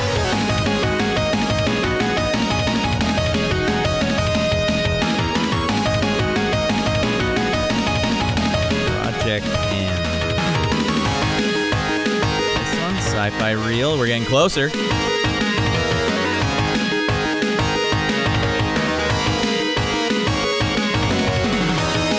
Oh, can I just play you guys this one? Oh my god. This was a tough project for me to work on because they kept rejecting my tracks even though I thought I was nailing it. It felt like studying for a test and then like in school and you're like, all right, I know all the answers, and they put the answers on the page and you're like, I know the answer to that. Sick. I'm gonna just nail this test. And then you get all the questions wrong somehow. Like, but I knew the answers. What you gave me, I knew the answer. So it was a tough project. And they let me go, which was also a bummer. So I wrote a couple of tracks to them. I was just throwing everything. Nothing stuck. This was one I wrote that just kind of, wait, this isn't, I need, what's the other one? Angels of Melancholy. That's right. That's what we want to play. So I just wrote this one. This was a one-session song. I just loaded up some vocal sounds. And I don't remember what else I was using, like some weird tweaked up flute sound. But it nailed the feel of like working on a project you don't want to work on and having your work rejected. Like, just nailed the feel. He's an AI language model. He doesn't need Sleep Flame. That's true. But Skynet, watch out. All right, this one, you know what? Mrs. Rad coined it very well. I write a lot of melancholy stuff. Before I even go, Baby Boy Rad was bathing. He's 4-year-old, he's bathing. And I'm like, all right, while you're bathing, I'm just going to be in the other room playing some piano, buddy, because we have this piano we got from his grandparents. And I could hear him yell from the bathtub, "That song's too sad, Dad!" And I'm just improvising, like, God, all I do is write sad stuff. And here's a good example of it.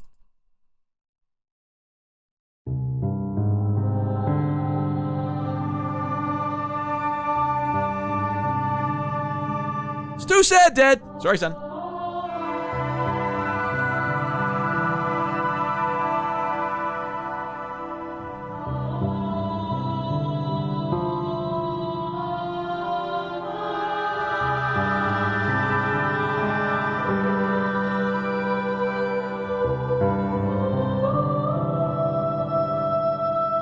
Shorty.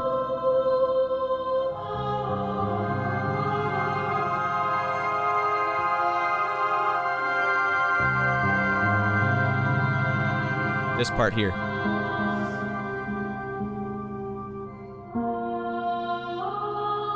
That part gets me. That's the exact moment where it's like, oh.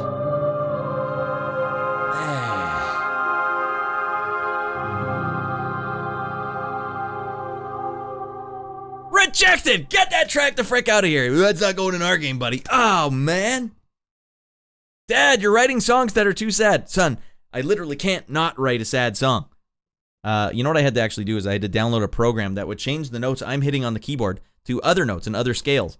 So I'm playing the sad notes and I'm hearing happy songs. Like, that's the only way I can trigger my brain to play happy stuff. But let's see, what were some of the other ones here? I think just melancholy. I think this was the big one I wrote to kind of sound like Assassin's Creed Valhalla, but with synth, organic synth, whatever that means. Call Kojima, he'd frickin' love it. He'd love it. On this one too. Exploring a planet you just crashed on, and there's a jungle in front of you with like a landscape that looks weird and crazy.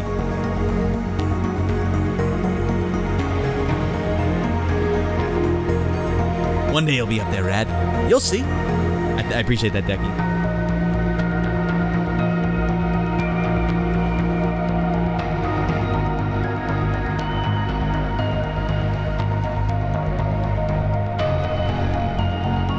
I'm not even using a synth. What I'm using is like a sun drum, and I'm putting distortion on it. Well, this is synth. Female protagonist. So I start adding some female vocals in here. Fit the vibe, I thought. And the thing was, they said, yeah, this track's great, really works, but then they didn't approve it. Oh. Well, what the hell did you tell me it worked for?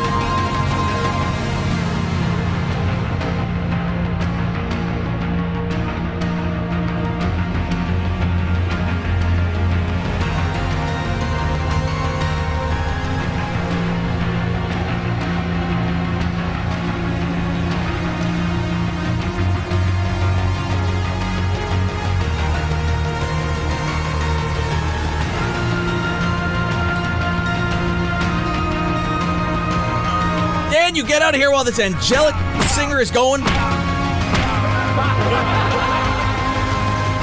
worry, Blink, we got him.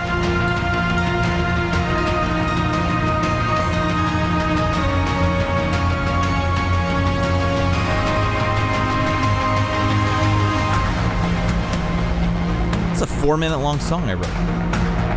Rejected, you love it.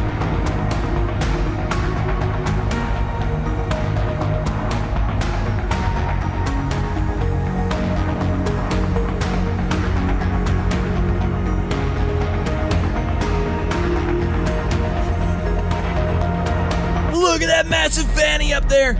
Oh, God. I was once the biggest fanny on the internet.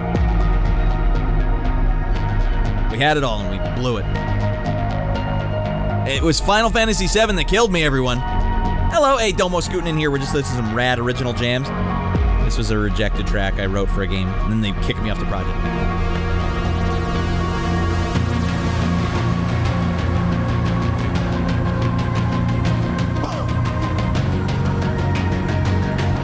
Got those Bulgarian female choirs over there in the left speaker. Hell yeah.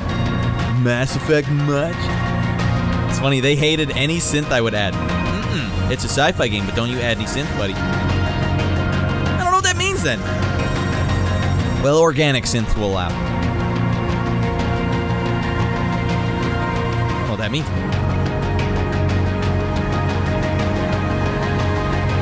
I know. Well, it was a game about like like a weird jungle planet.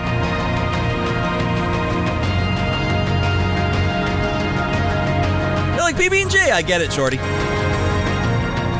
Big crescendo, and they were also saying like, no more crescendos, buddy. What the hell's wrong with you? Take a chance. You think your audience is going to be like, oh man, that song crescendoed. I never want to play this game again.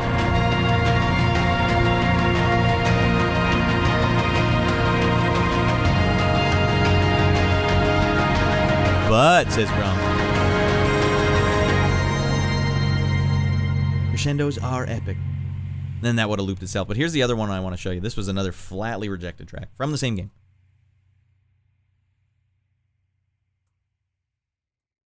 Next song, please. This was after more back and forth. Like, no, we need it to sound more like this. More like this. Now, this was a song I directly had to compete with another guy who was coming in to get my job. It's not his fault, but they brought someone else in because they weren't liking the stuff I was writing. Last shot, let's go. In a cave. Like a glowing alien cave.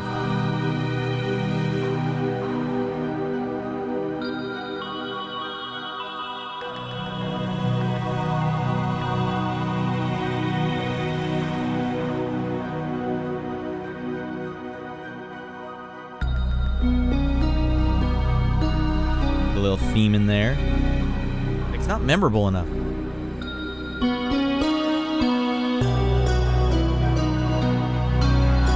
That is such an alien sounding melody. It doesn't go where you expect it to go.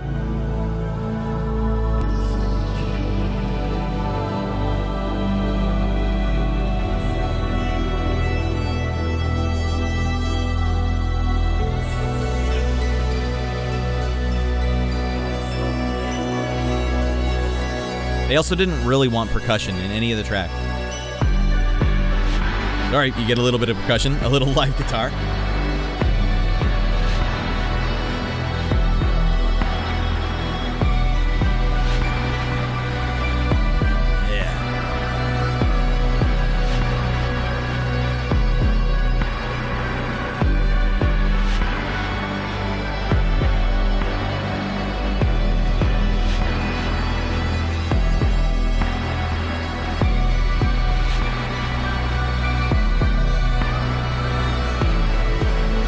Oh, it has such a nice conclusion, too.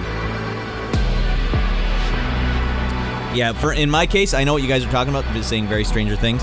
I was doing my best impression of the Hulk movie with Eric Bana, which had a very similar riff. Imagine ripping donuts in the moon with the Mako and Rex and Garrus to this song. Every day, buddy.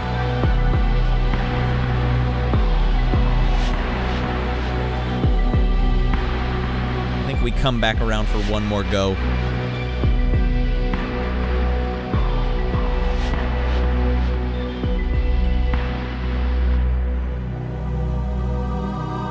thought we did. Oh god, this might not be the official finished version. The hell with it. But that's the loop. Song loops. Everyone had a magical time. Maybe it does go one more. Since there's still 40 seconds left.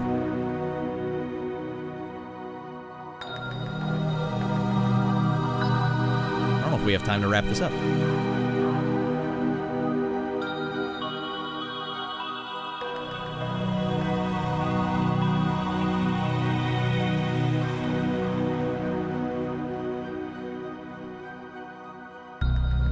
No, I guess it doesn't. All right. I can't remember. There's literally 4 other tracks I wrote for this of similar caliber. Get them out of here, buddy. I haven't played these in a while. I should put these back on my playlist. Shorty, speaking of Mass Effect. Oh, yeah. I was definitely writing Mass Effect style tracks for them at the start. So those were the second wave of tracks I wrote from. The first wave was this stuff. This is where they said, nope, too Mass Effect, too synthy.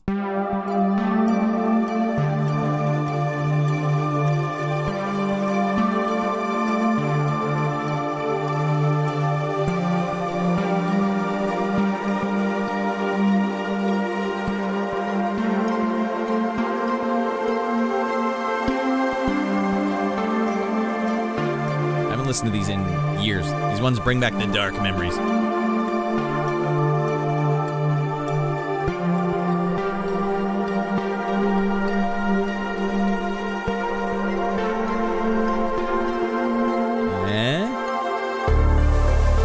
All right, Grums, thanks for stopping by, buddy. Yeah, thanks for scooting in here. Oh, this isn't the one I thought it was, but that's fine.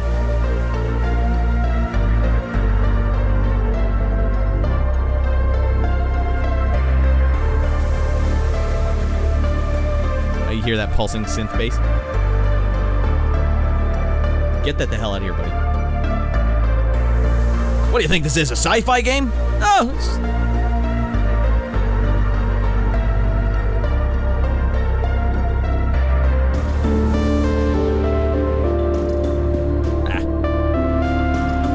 Man, I have moderate hopes for Mass Effect 4.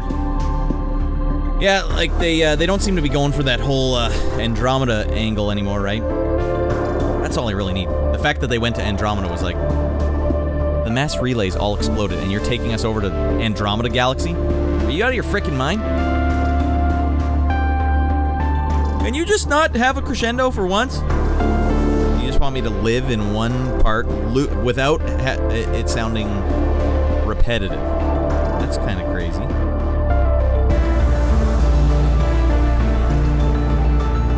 Like, I thought this was good background music, you know, like you're looking through the menu like, oh yeah, equip the freaking fart cannon. Yeah, the neon fart cannon. Turn up your boosters on the fart launcher. Yeah, tweak those boosters. Yeah, we could use a couple more G's on that. I did hear rumors that if this is a success, Andromeda will continue, and I, for one, love it. If this one's a continued, exploration was epic in Andromeda. I never played it, so I can't say for sure, but... Alright, that wasn't even the one I thought of. Let's try this one. Ah, this is the one. This was my Mass Effect opus, shorty.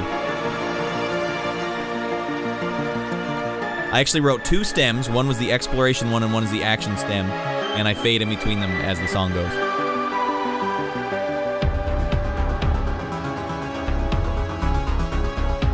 Andromeda was a fun game until the end.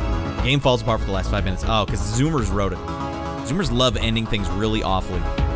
Oh yeah, make it feel terrible. That's great. Love the sound, man. I wish I could make my own games sometimes and make soundtracks for them. That'd be sweet. Those guys that make their own music for their own game, they're a special breed. It's craziness. Oh, Old Two Eyes is still here. Still in. This is what I would write if I had a chance, Old Two Eyes. Like epic synth music.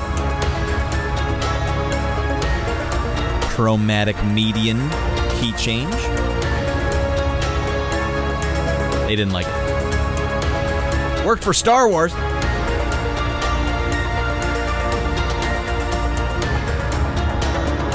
All right, now we're getting into the action, all right? Shepard, goddammit. There's a bunch of Batarians behind us. Get the guns. Get the goddamn guns, Shepard.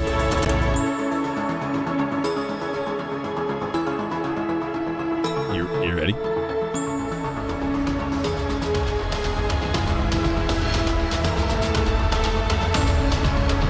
EA is herpes, says Shorty. I can't argue with that. Shepard, get him!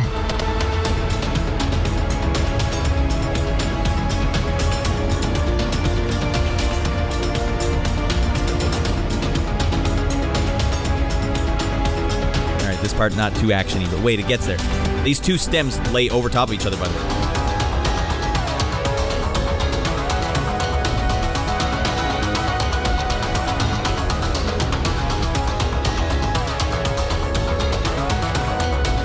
Fade in and out between action or exploration. It doesn't work if they don't want any synth in their game.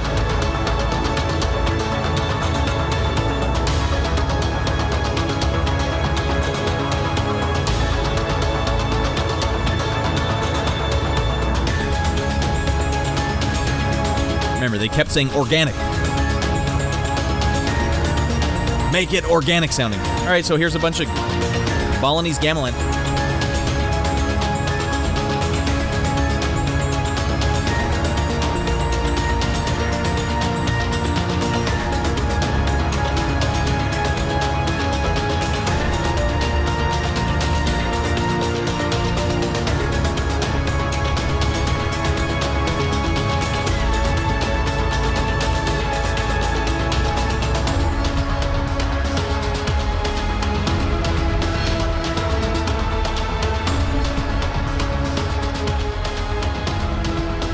I've been hoping for EA to go away since 2006, and still here they are.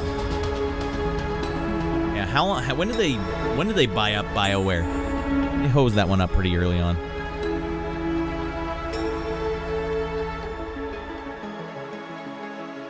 All right, well, I'm just curious. One more for old Rad. I don't know which one this is. I haven't heard these in a long time. Same project. All these tracks were from the same project.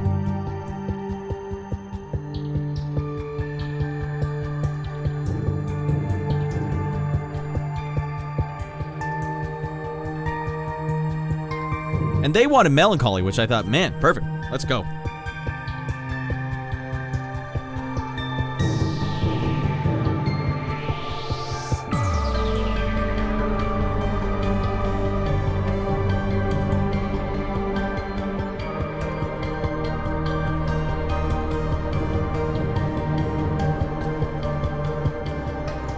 I'm still doing the Hulk thing.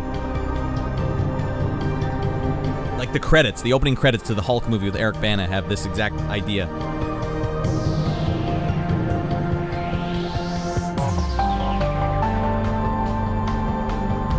This is super melancholy.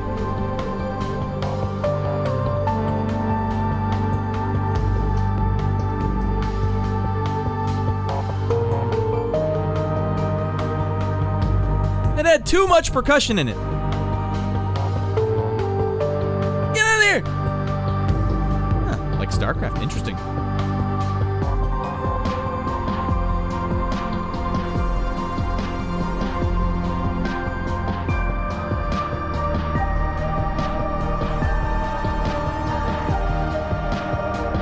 Two, EA wanted space cut, and 3, EA had squeezed all the creative people to quit mid-project. Amazing it wrapped up still being entertaining. Yeah. And I had this as the theme. All the songs had this cascading thing in it. Oh, that was nice. Nice treat for them.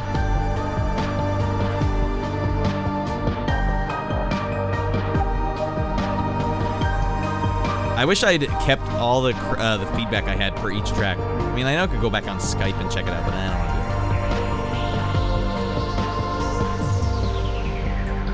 And EA has the gall to blame BioWare for the product? What? Have they ever done that? That's crazy. And there's the loop. Nice flawless loop. Okay, one more. This was another one I wrote. Rejected, obviously. I want to show the one. There was ones where I just frickin' gave up. Like, to hell with it. Here's what you get now.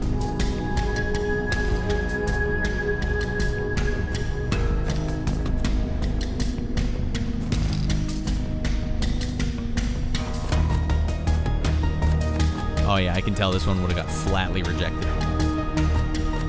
Other thing is, you can't tell if your song is going to sound right until you write a bit of it.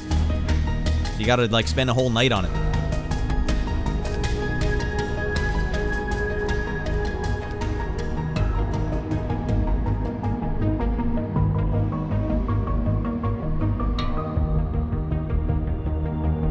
Oh, EA never takes the blame for their published stuff.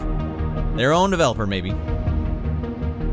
Well, what do they think BioWare did wrong? Because the only thing that was wrong was that they got rid of the RPG elements. It's the only thing they did wrong. I'm so bummed that on my own playthrough of Mass Effect 1, I went fast on it, Shorty. I should have taken my time. Because it was the only one that allowed for it. I think EA and BioWare are interchangeable now, sadly. Didn't they bring back Casey Hudson for some reason? Maybe he can have some sort of say. Neverwinter Nights was so good. Yeah, I don't really have a terrible... Like, EA... At least at one point, EA was trying new stuff. Like Dead Space 1 They had no reason to do that. Mirror's Edge, they had no reason to do that. But I think they lost a bunch of money on those and then just clamped up big time. Never again. Hey, Battlefield's doing great. All right. All shooters from now on.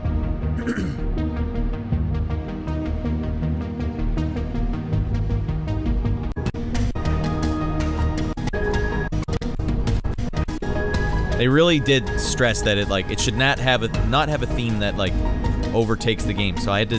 That's why a lot of this stuff is very more meandering than anything. This one's just called Sketches 04.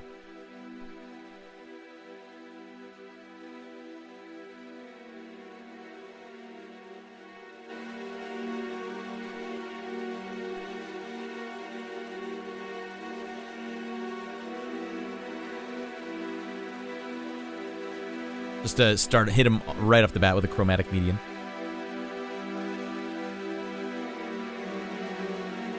Those things are awesome, by the way. They immediately make you sound like you're super pro.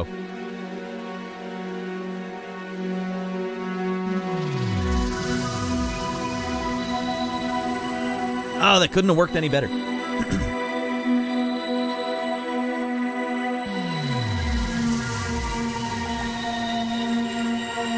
You kept telling me to take my time. I didn't understand at the time, Shorty, because remember, neither of us, I think, remembered how Mass Effect 2 was not as good. In our minds, we were like, Mass Effect 2 is the good one. But then when you go and play Mass Effect 2, you're like, Mass Effect 2 is nowhere near as good as the first one. Like, you come away from the 2008s thinking Mass Effect 2 was crazy good. It's okay. It's a very good game. Mass Effect 1 is still... It has everything I'm looking for in that series.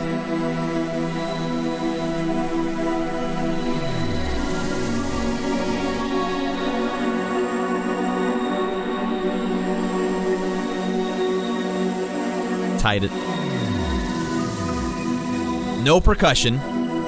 No pulsing synths of any kind.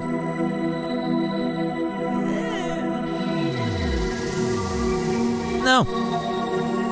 I picture like a fungus planet, you know?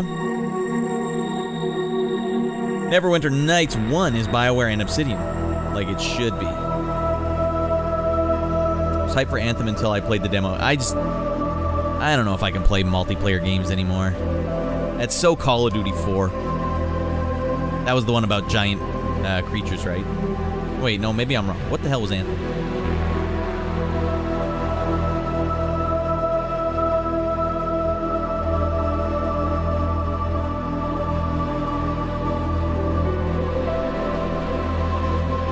It's my Resident Evil save room piano.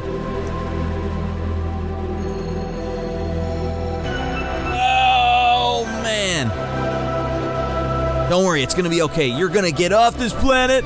We're gonna find our spaceship. We're gonna get it fixed.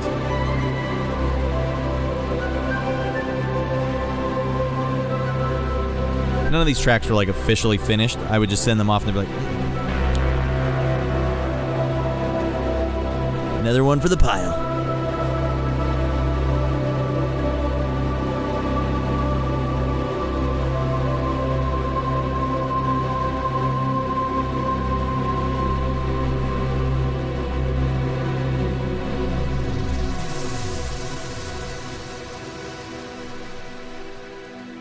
Nice classy loop. This was the first track I sent them and they're like, yeah, like a really alien sounding. Get on that Sea-Doo with me, old two eyes. You and me, buddy. No footies, no handies, whatever. Flying through the air.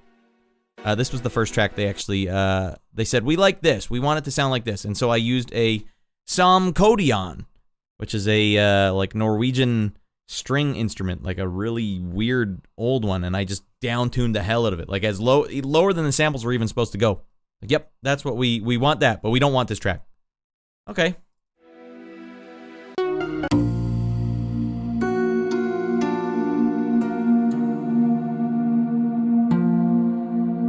Twin Sea-Doo ollies and 360s, no footy, no handies.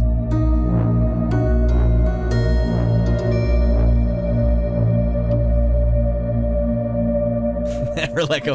Otherwise, you go flying off.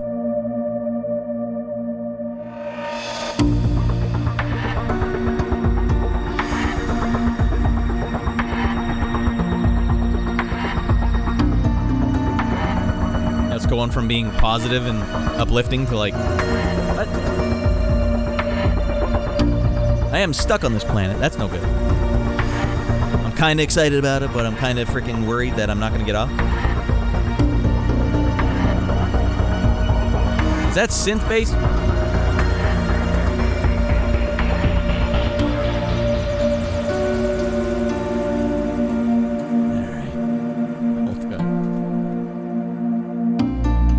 Fine, we might as well just run the gamut. Let's hear all these ones. I want to hear the one where I just went full synthwave with them. Fine, you want this? No?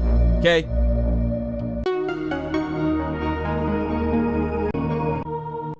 Oh, that was a rejected one.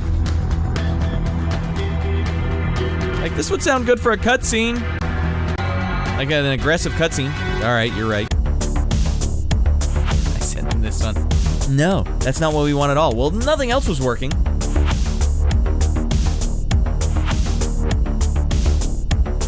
I don't remember if it goes anywhere.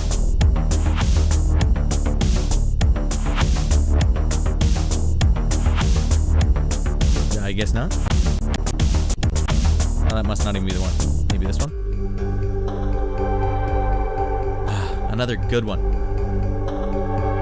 Man, what a bop. Yeah, it's that for the non-stop loop there, Flame. Instead, let's go back to some more melancholic, make you feel sad stuff. You guys are my son in the bathtub. Dad, that one's too sad. What the hell is wrong with you, Dad? Sorry, son.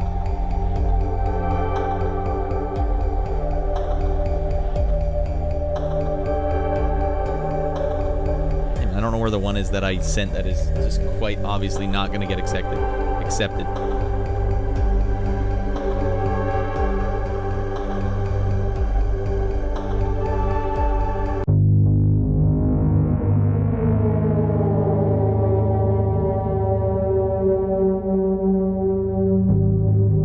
It says Twitch promo songs, but I don't know why I would have written this.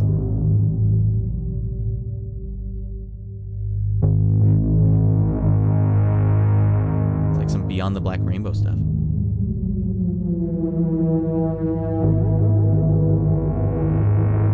Anyways, going back to Old Two Eyes, you were asking me what I would write or what I would prefer to write, something like that. I just don't have as much creative directions I can go with NES music, and I feel like I've written probably over 300 NES chiptunes in my life, and I feel like I've said almost everything I need to say about NES chiptunes, but I've barely even scratched the surface of the other stuff because I never get jobs that request it. But I would love to keep doing stuff like that. All right, let's wrap it up here. Let's find, see if we can do one last bit of writing here. Basically, I want to write something melancholic. Something melancholy, but oddly enough, the NES can't really write melancholy stuff as easy because you can't have two notes that are close to each other. The dissonance they create is more like a buzz instead of like a nice smooth sounding thing like you would have in jazz or something. Dad, why are you such a miserable old man? I'm sorry, son. I like the feeling of sad stuff, but it doesn't make me feel sad. I know that I like the sound of it. I was listening to 8-bit music theory guy, I don't remember his name, it's some YouTube channel, but he covers the theory of video game music, and he was covering the Aeolian mode, which is like the minor sounding mode. And he was basically saying, yeah, a lot of games, there's no resolution in the chord progression if you're in the Aeolian mode. You just kind of just sit in the mood, and it's like, yeah, you just explained exactly it. I want to sit in that mood, and I never want to come out of that mood if that's the track I'm listening to.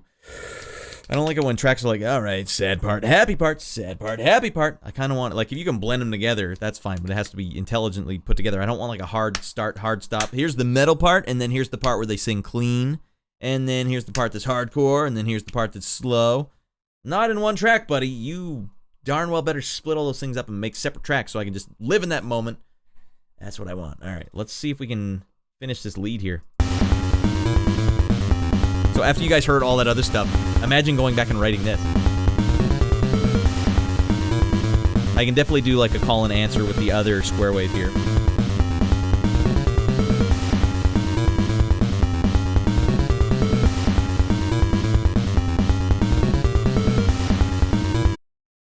I also need to match the bass line with the drums. Fine, why don't we go da-da-da. And then ba-ba-ba-ba. Wait, I missed one. Oh, da-ba-ba-da-da-ba-da-da. Da-ba-da-da-da-da-da. From 16-bit back to 8-bit. Well, we went from 8-bit to 16-bit all the way to no limitations, all the way back to 8-bit. And came back again.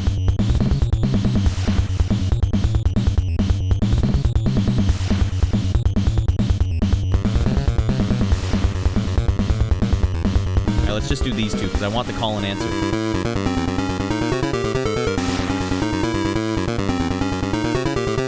Call and answer is where, like, I have my lead here.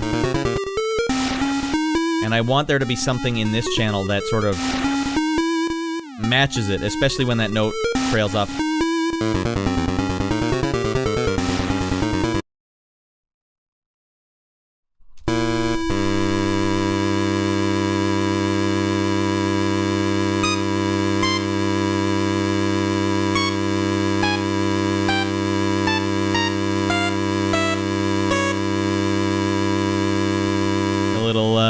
A little bit of the bubbly. What we're doing here is it's a go-to strategy to just see if you can get something that sounds good in the background. Using the half diminished scale. Which you can basically, the half diminished scale is basically just play a note on the guitar, play the note right next to that note on guitar, two right next to each other, and then play the note that's a fret apart. Da-da-da, da-da-da, da-da-da, and then do it again. Da-da-da, da-da-da, da-da-da, da-da-da, da-da-da, da-da-da.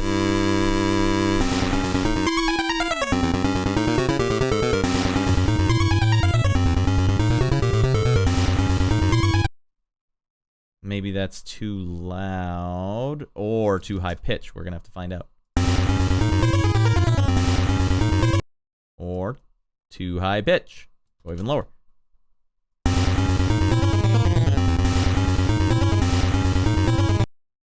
Na-na-na-na.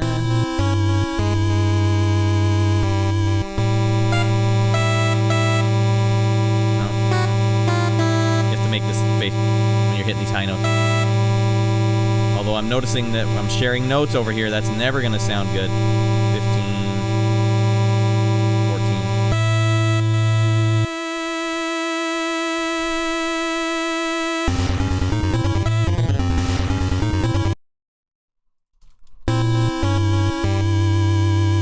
How about just... I'm just going to do literal echoes here. So the first three are full volume, the next three are going to be half volume.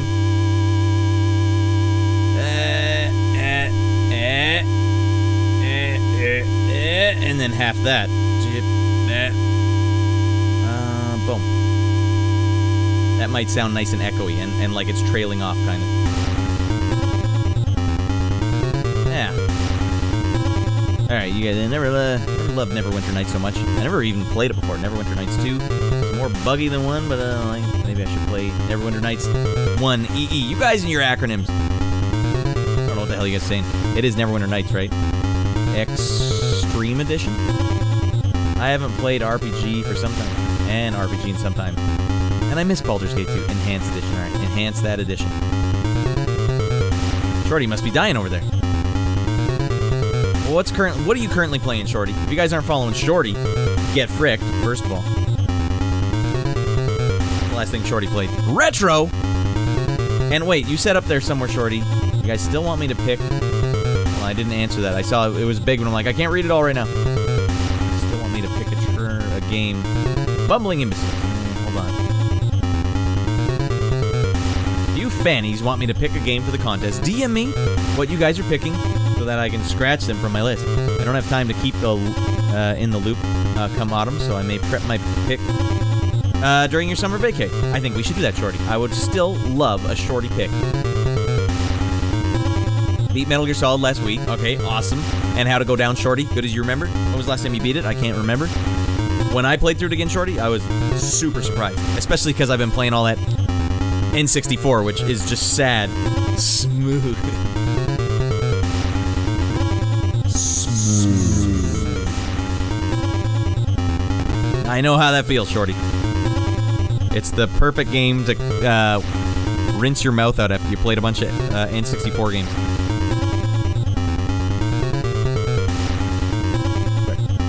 I just beat Final Fantasy IV for the first time. How would you say, on a scale of 1 to 10, it compared to Final Fantasy VI? Girlfriend and I went through together. Now that is wholesome. Yummy. It went down smooth as frick. Man, I got some sun today. Jeez. All right, so the verdict is in. The echoes are staying. And you know what? I even want to get crazier with it. I want to get more Konami with it. Now, Konami like to get out of their minds with the octave note here. Extra plinks and plonks. Maybe I'll do this.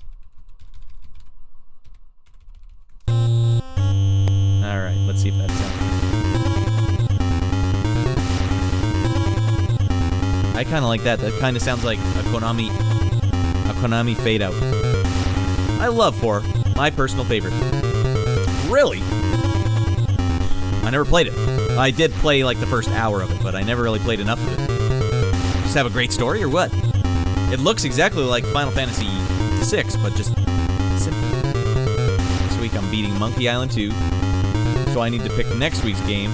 I was thinking of Settlers 3, but now I'm starting to lean towards Neverwinter Nights 1. You gotta get those RPGs in there, shorty. Or else your RPG muscle's gonna dry up. It's gonna shrivel up, buddy. You gotta stay jacked as frick on your RPG abilities. I'd say if you can... Damn, I got the hiccups. There's a ROM hack version that uses the OG version's difficulty harder and better translation. There's no way in hell I want the game to be harder. I want the game to have less battles, and I want to scoot through everything without dying once. I don't have the time to die in an RPG anymore. I just don't.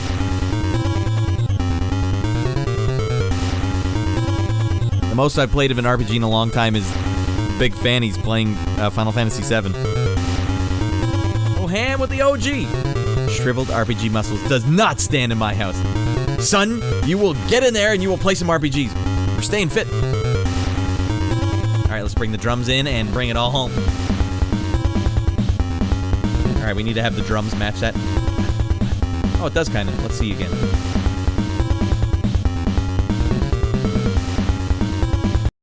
How about we go like the other way around? Like leading up to this, we'll go rap up.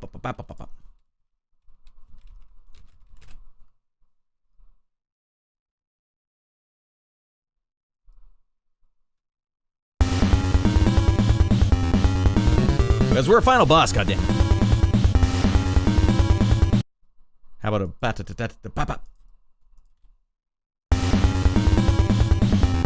Yeah. Final boss had a move that basically one-shot a few of the party members. That would be a no bueno. Get this game the hell out of here! Alright, everyone. I think I gotta take what I have here, run with it tonight, beat this track tonight, and then we're out of here. But on easy mode, it's a wet noodle slap. Alright. I'll take my wet noodle slap and I'll like it.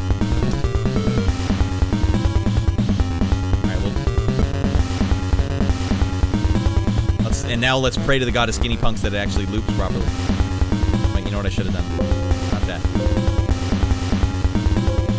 Alright, they're not letting me reverse course here. Alright, take that, put it over there, save it for later. Now, obviously, we're going to need a transition between these two patterns here. But for now, that could be it.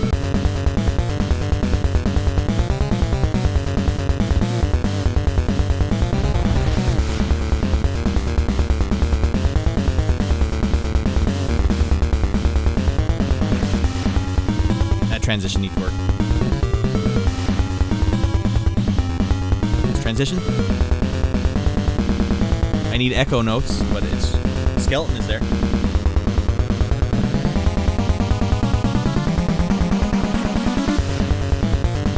Alright, we're like one good session away from finishing this track. And then it's, they actually want to do they wanted stems for this one. Stems on a chiptune. Yeah, that could be tough. We'll see.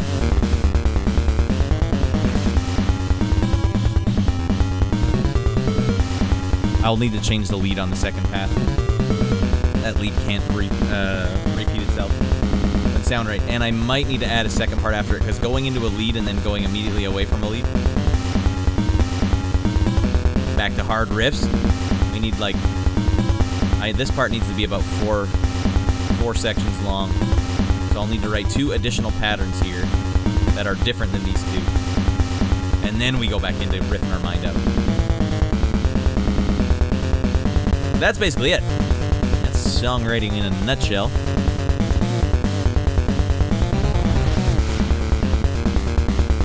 All right, feeling good. I really want to finish these tracks, so maybe I'll take this week a little light. Obviously, Saturday, we got to pick some movies. Goddammit, I'm ordering some more movies off a guy on Facebook Marketplace right now. But for those that don't know, if you're subbed up to this channel, if you got the balls to sub up, you can watch movies with me on Saturday on the Discord, and it's a hoot. Usually it's just Veiled and Dogan and I, but sometimes we get like 6 fannies there. Not fannies, 6 viewers. Black Sheep with Chris Farley, I'm looking for it. And Tommy Boy, obviously. What else do I have? Got a giant stack of VHS tapes over there. You see that?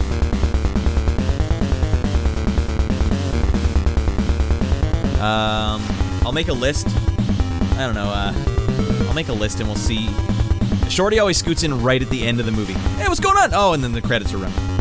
If it didn't work Saturdays, that would be sick. Oh, no worries. Rad ripped a hole in the space-time continuum. With these hands? Hell yeah, I did. Black magic. Blame this idiot. He's flaking off on me. I love credits, says Shorty. Yeah, we might take a break on Steven Skull. I'm trying to lock up Under Siege 1 because I want to watch that one. But yeah, we've watched about 10 movies or more on this project.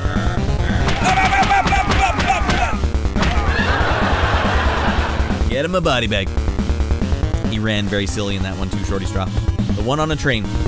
But yeah, I got good movies as well. It's not just Steven Seagal, which I am enjoying, but they're not for everyone. Speaking of local Marketplace, I'm about to pick up a CRT for free. Don't you dare pay money for it, because these people on Marketplace are like, just take it. I don't want it. I take it Mark Man's gone to sleep already now. The man has to sleep eventually. Right? There. Well, let's find someone to raid. If we have more than 10 people watching, we'll find someone to raid.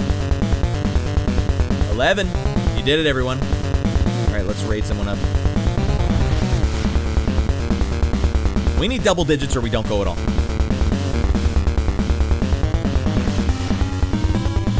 I do like this pattern. I think it's, if I can get it if I can squeeze it in, it's going to be good. Trust me, this sort of thing, while a final boss is jumping around you, like shooting stuff at you, it's going to work. I'm noticing an unusually large amount of breasts on Twitch lately. It's Breastomania. They might as well just call it breast.tv. I'm not hating it, but right here, sandwiched between Stealthy Golem is just sandwiched between nothing but very obviously scantily clad breasted streamers. And I'm still picking Stealthy Golem, even though he's just making roller coasters. Now the chats are always kind of sad in those streams. You guys ever notice? You guys ever just click one and be like, all right, what the hell? What is even happening here? And then you see the chat, you're like, oh, that is sad.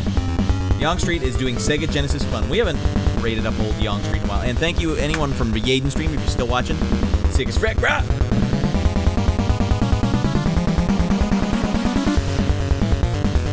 Okay, hold on. While I'm at it, I'm going to click on Stealthy Golem so it stops recommending me breast.tv. I don't need my son to see that. Dad, what are you doing? Nothing. I'm watching breast.tv, son. On Andy Gaming Network, who's playing Street Fighter 6. Good for him. He's not playing Street Fighter 2. Testing every character. All right. No, I'm not going to rate him up. I'm just trying to get the analytics to at least throw me something else. They're very, very much leaning one way. All right, Yonge Street. You want to have Sega Genesis Fun? Not on my watch, buddy. We're coming to ruin all that fun. Friend of the show, Yonge Street. We're coming at you, buddy. Unless you're just logging off. He's been going for 4 hours. Like rest in. All right. He's just starting up a game. He should be able to keep going. Come on, stamina, buddy. You gotta have the stamina. Thanks for getting out of your mind tonight, everyone.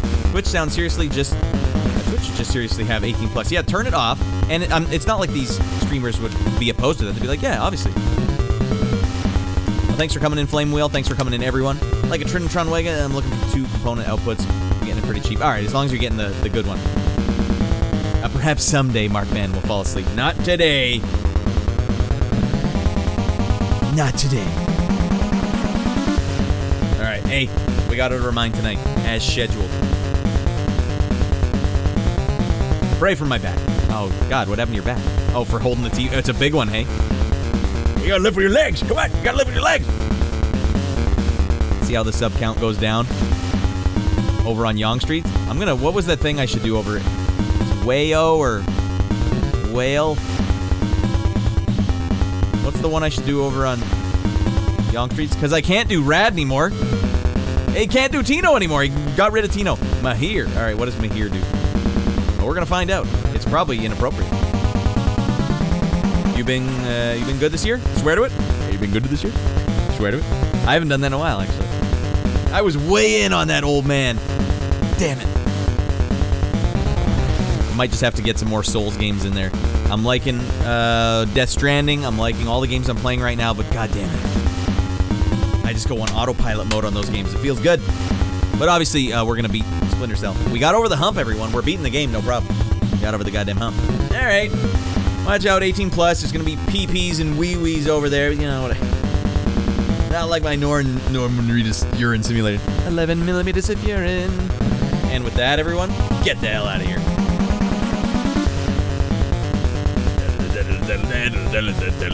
Okay, go see Yonge Street.